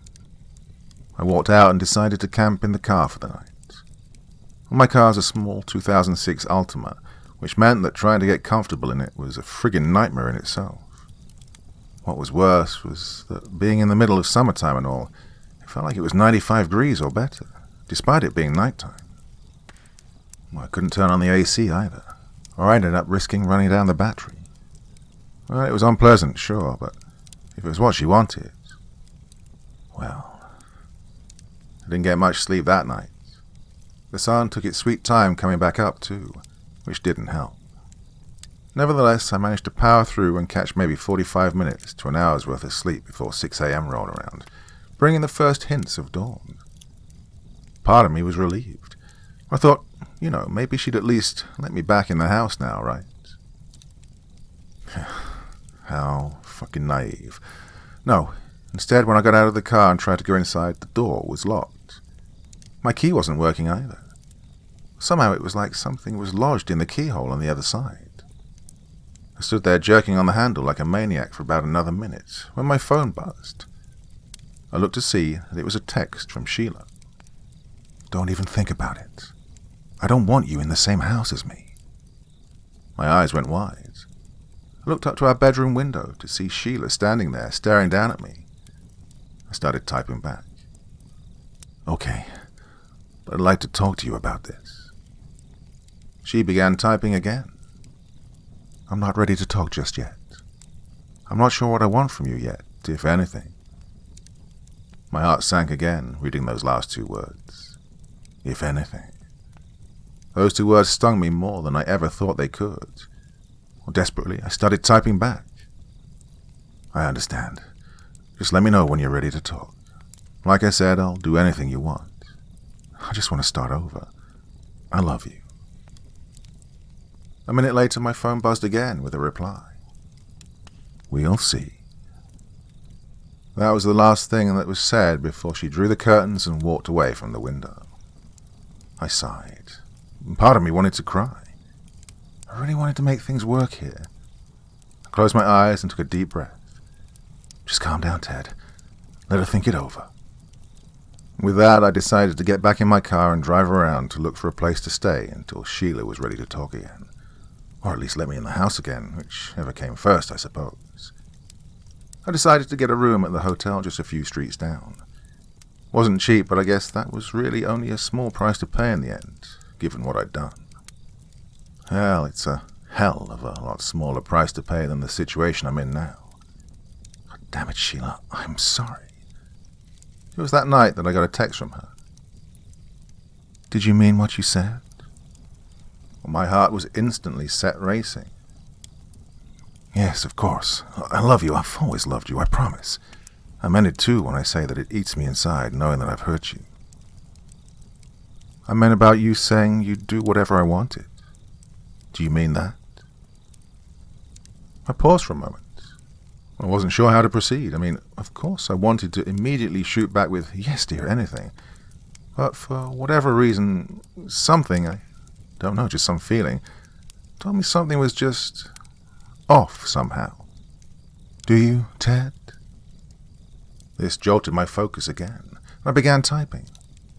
Yes, Sheila, I meant that. I love you, and I want to make things work. Can we talk about this in person? She didn't respond after this, though. And that night was spent with me pacing the hotel room, constantly checking my phone, despite my ringer being on. My head and heart both felt like they were in a race with one another, seeing which one could make me go dizzy first, and how rapidly they both spun in a chaotic spiral. Why wouldn't she answer? What was she talking about? Did I mean it? What was she planning? What does she want from me? Well, that, I think, was probably what tore me up the most. Just like before, I wasn't sure what to expect from her here. We'd been married for almost 2 years, and never had I seen her like this, so cold and bitter. Yeah, I get it, I fucked up, but that just made this all the more confusing to me, especially with the way she was asking if I'd do anything. What was she trying to do here? Even cycling through every conceivable possibility, I couldn't settle on any definitive answer to that question. Obviously, because of this, the idea of trying to sleep that night was a pipe dream in itself. I stayed glued to my phone all through the night, anticipating a text or something from Sheila, but nothing came. It wasn't until that morning that I was abruptly jolted to attention by the buzz of a text message. In one fluid motion, I swiped my phone to see what it was. It was a message from Clarissa. Hey, so I thought you didn't want to see me anymore.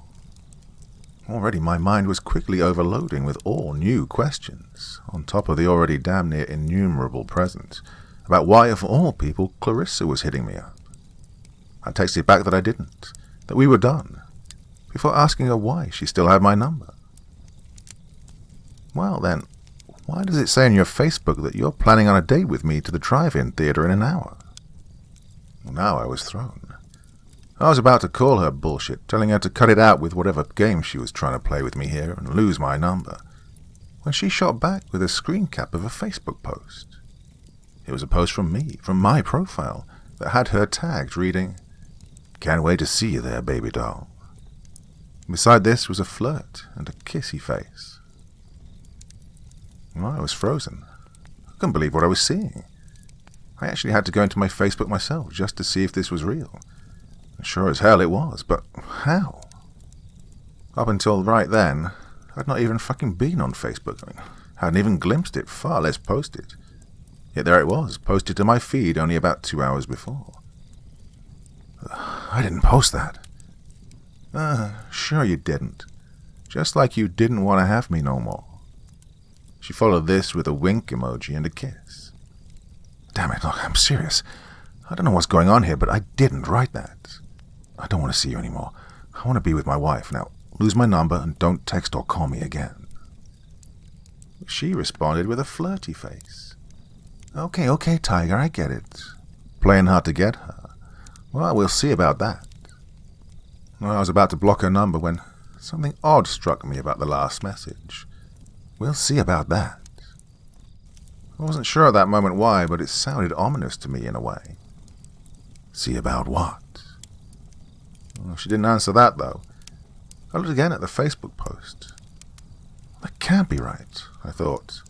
Something's up, I know it. Well, exactly what that something was, though, at the time was, of course, just as good a guess as anyone else. All I knew was that nothing made sense here. Why was Clarissa thinking I wanted to go on a date with her to the old drive-in after I'd made it brutally clear to her that I was done fooling around on my wife with her? Then I realized something else. Why there? That old spot doesn't even have the drive-in anymore.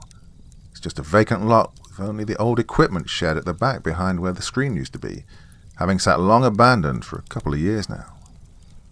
Why would she think I wanted to take her there? Well, my phone buzzed again. This time it was a text from Sheila. Come by the house in 2 hours. I thought about it, and I think I'm ready to talk to you about this. Well, I wanted to jump, both out of joy but also out of my skin in fear. What was I supposed to tell her about my date with Clarissa? I mean, sure, I didn't make that post, but what good was that going to be? She wouldn't believe that. I know that's my own damn fault for having lied to her so many times before, but damn it, I was over that now. I was over Clarissa. Well, maybe she doesn't know. I closed my eyes. Just calm down, calm down.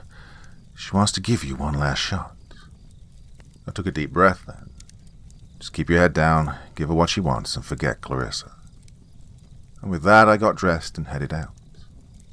I stopped by the flower shop and grabbed a bouquet of flowers, specifically requesting carnations and roses, her favorites. When I got to the house about 20 minutes early, I shot her a text that I was outside waiting. 2 seconds later, the phone buzzed. 1 minute. No problem. Take your time, hon. Only another minute or so later, I saw the front door to the house open. Sheila stepped out onto the front porch, looking absolutely drop-dead fucking beautiful. I'm talking she looked like she did when she was 18 in senior year of high school when we first met. Tight blue tank top, skinny jeans, but no makeup. She never needed any. Not back then, and sure as hell not now. She looked at me, smiling. My heart started cutting backflips in my chest. Hope wasn't lost. There was still a chance. I could save my marriage. You look beautiful, honey, I said, excited. She giggled. I went to try and put my arm around her, but stopped when she recoiled away from me. For a second, her smile fell and was replaced with one of disapproval. I retracted. We still weren't at hugging level yet. I held my hand up and lowered my head. Yeah, my bad. Forgiven. Now, let's go. I've got the perfect place in mind. Where?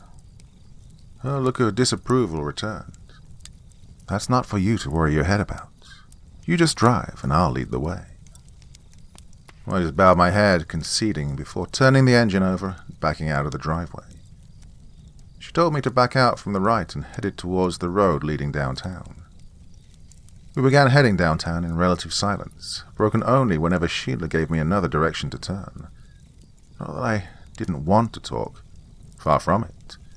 At the same time, though, something gave me the impression the feeling wouldn't be reciprocated by her. Turn here and stop, she said, pointing to the right turn branching off from the main part of the downtown area. I did so, leading us to where else but the empty lot where the old drive-in theater used to be. I was confused, obviously, but even more than this, I was nervous.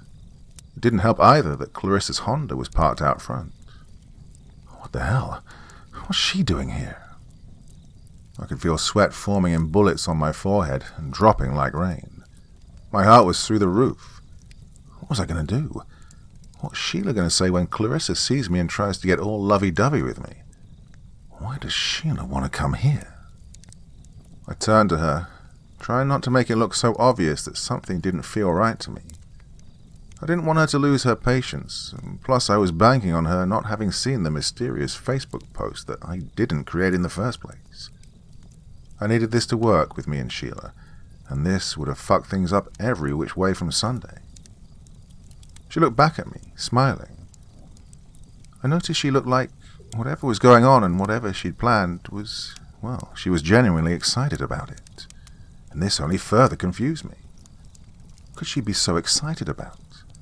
There was literally nothing there, just the old abandoned shed. Still smiling, she turned and started getting out of the car. Come on, Follow me. Hey, wait, I said, gently placing my hand on her shoulder.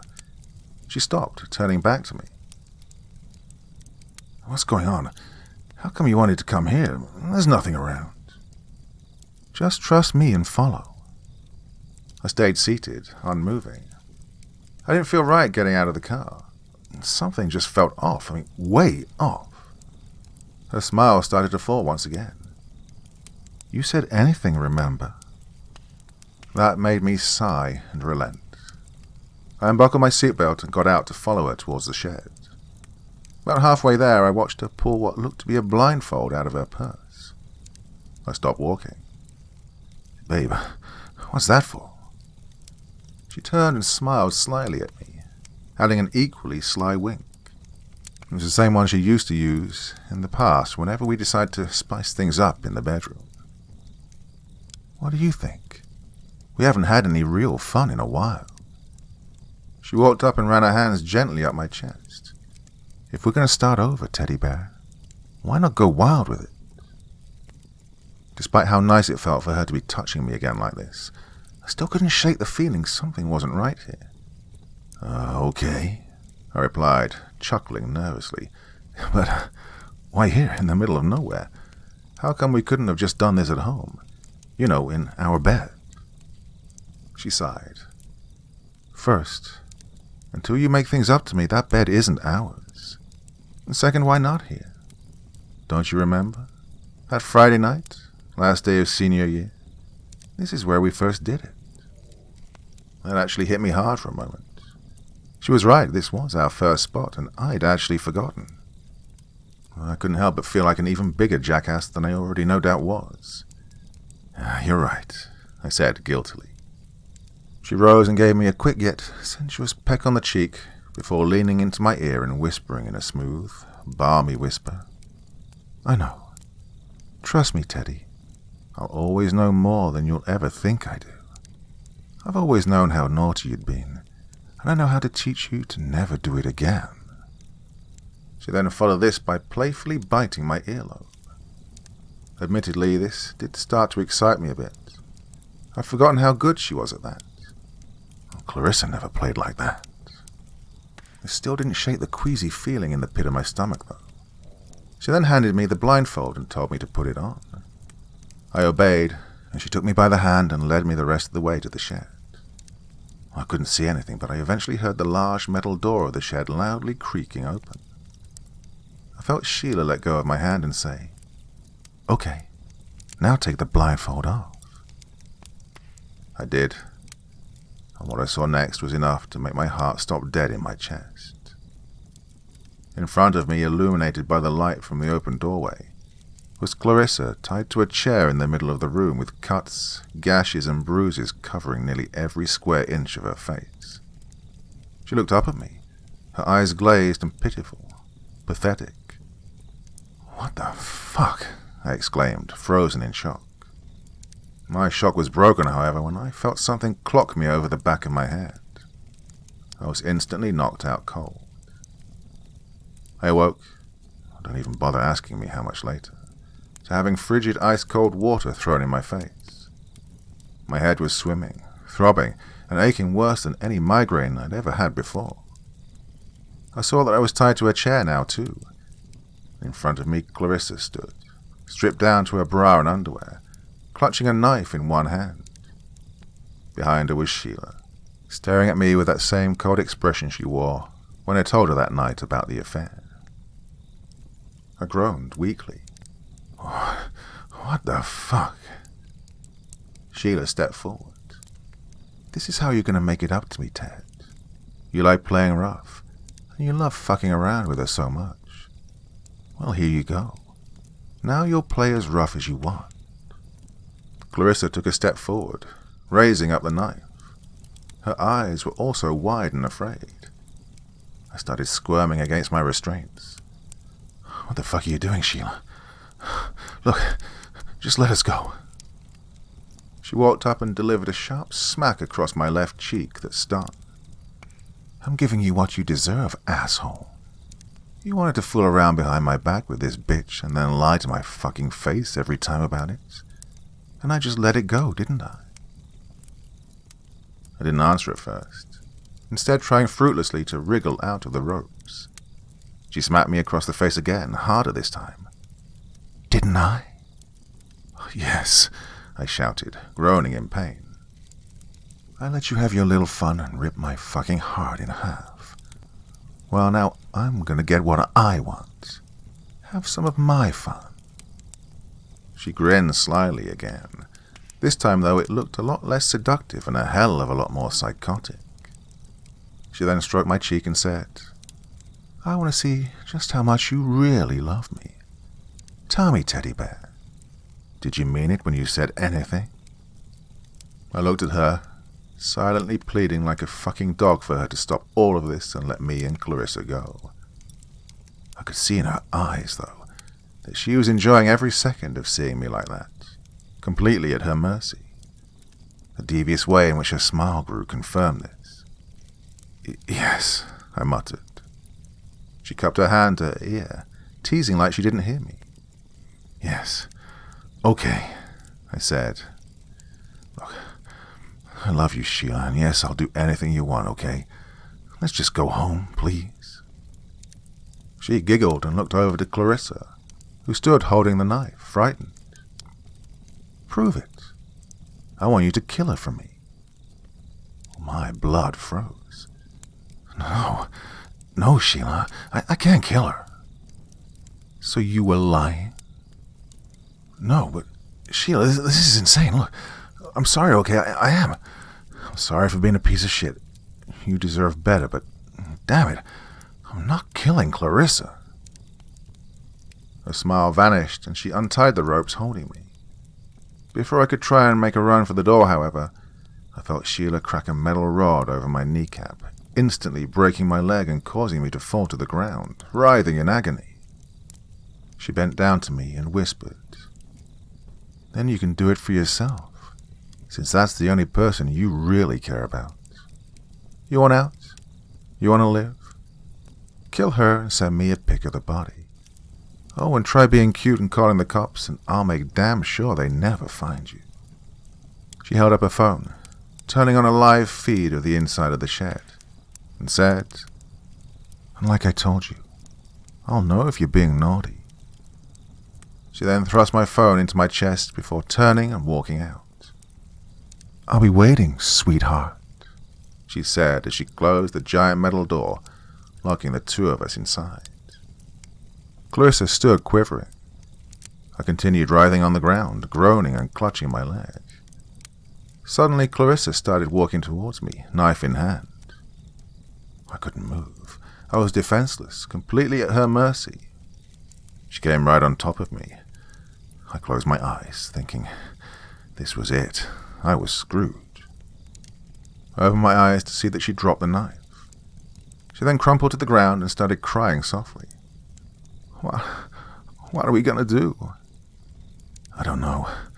The door's locked. We can't call for help. I winced and yelped in pain. Pain was shooting from my leg all through my body. Clarissa knelt over me. Here, she said, sniffling. Let me see your leg. Then she gently rolled up my pant leg. My kneecap was shown to be completely broken, protruding against my skin at an unnatural angle. Oh my God, are you okay? I didn't pay attention to her. Instead, my eyes were focused on the knife lying on the ground just less than a foot away from me. She began frantically looking around the room.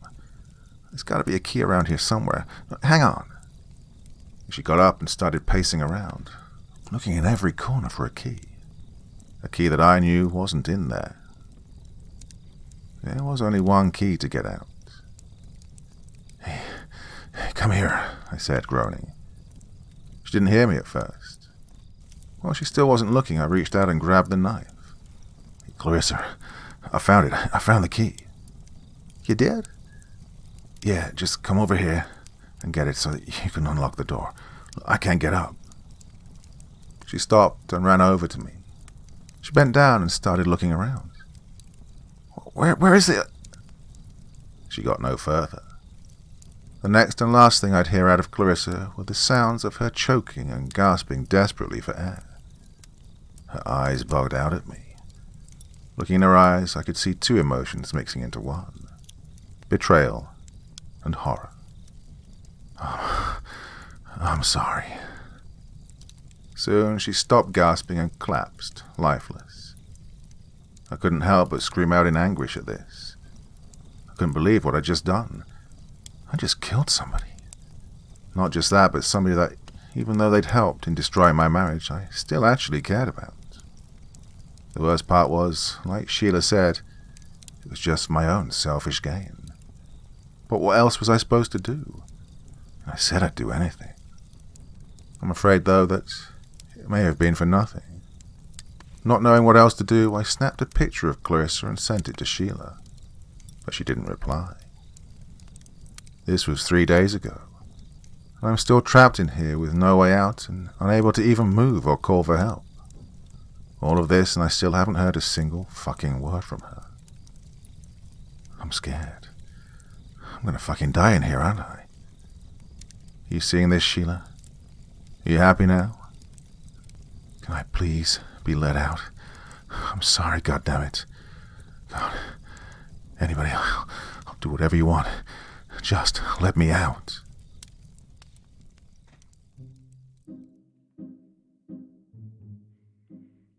So yeah, that was a format I used to do quite a lot back in the early days of the channel. God, it's been going a long time now, hasn't it? Yeah, back in 2016, 17, 18. And I really missed it, to be honest. I do love this, and it brings back such good memories. Even though, it's not a real campfire we're sitting around, I do enjoy spending the time with you, telling these stories, and I hope it's a good experience for you as well. Anyway, thoughts, feelings, anything else you want to say in the comment section below. And as ever, I'll do my best to join in the conversation. Well, that is it for your Friday evening's entertainment. Got loads of stuff lined up, really exciting stuff. Glad you liked that pizza delivery story series. That's coming back on Sunday for the next few episodes. Screwball, comedy horror. I'm enjoying it anyway. I know a few of you are, so there'll be more of that on a Sunday. And back again on Monday with something else as well. Till then, my dear friends, I really hope you have a lovely weekend. And I'll see you all again very soon. Okay? Till then, bye-bye.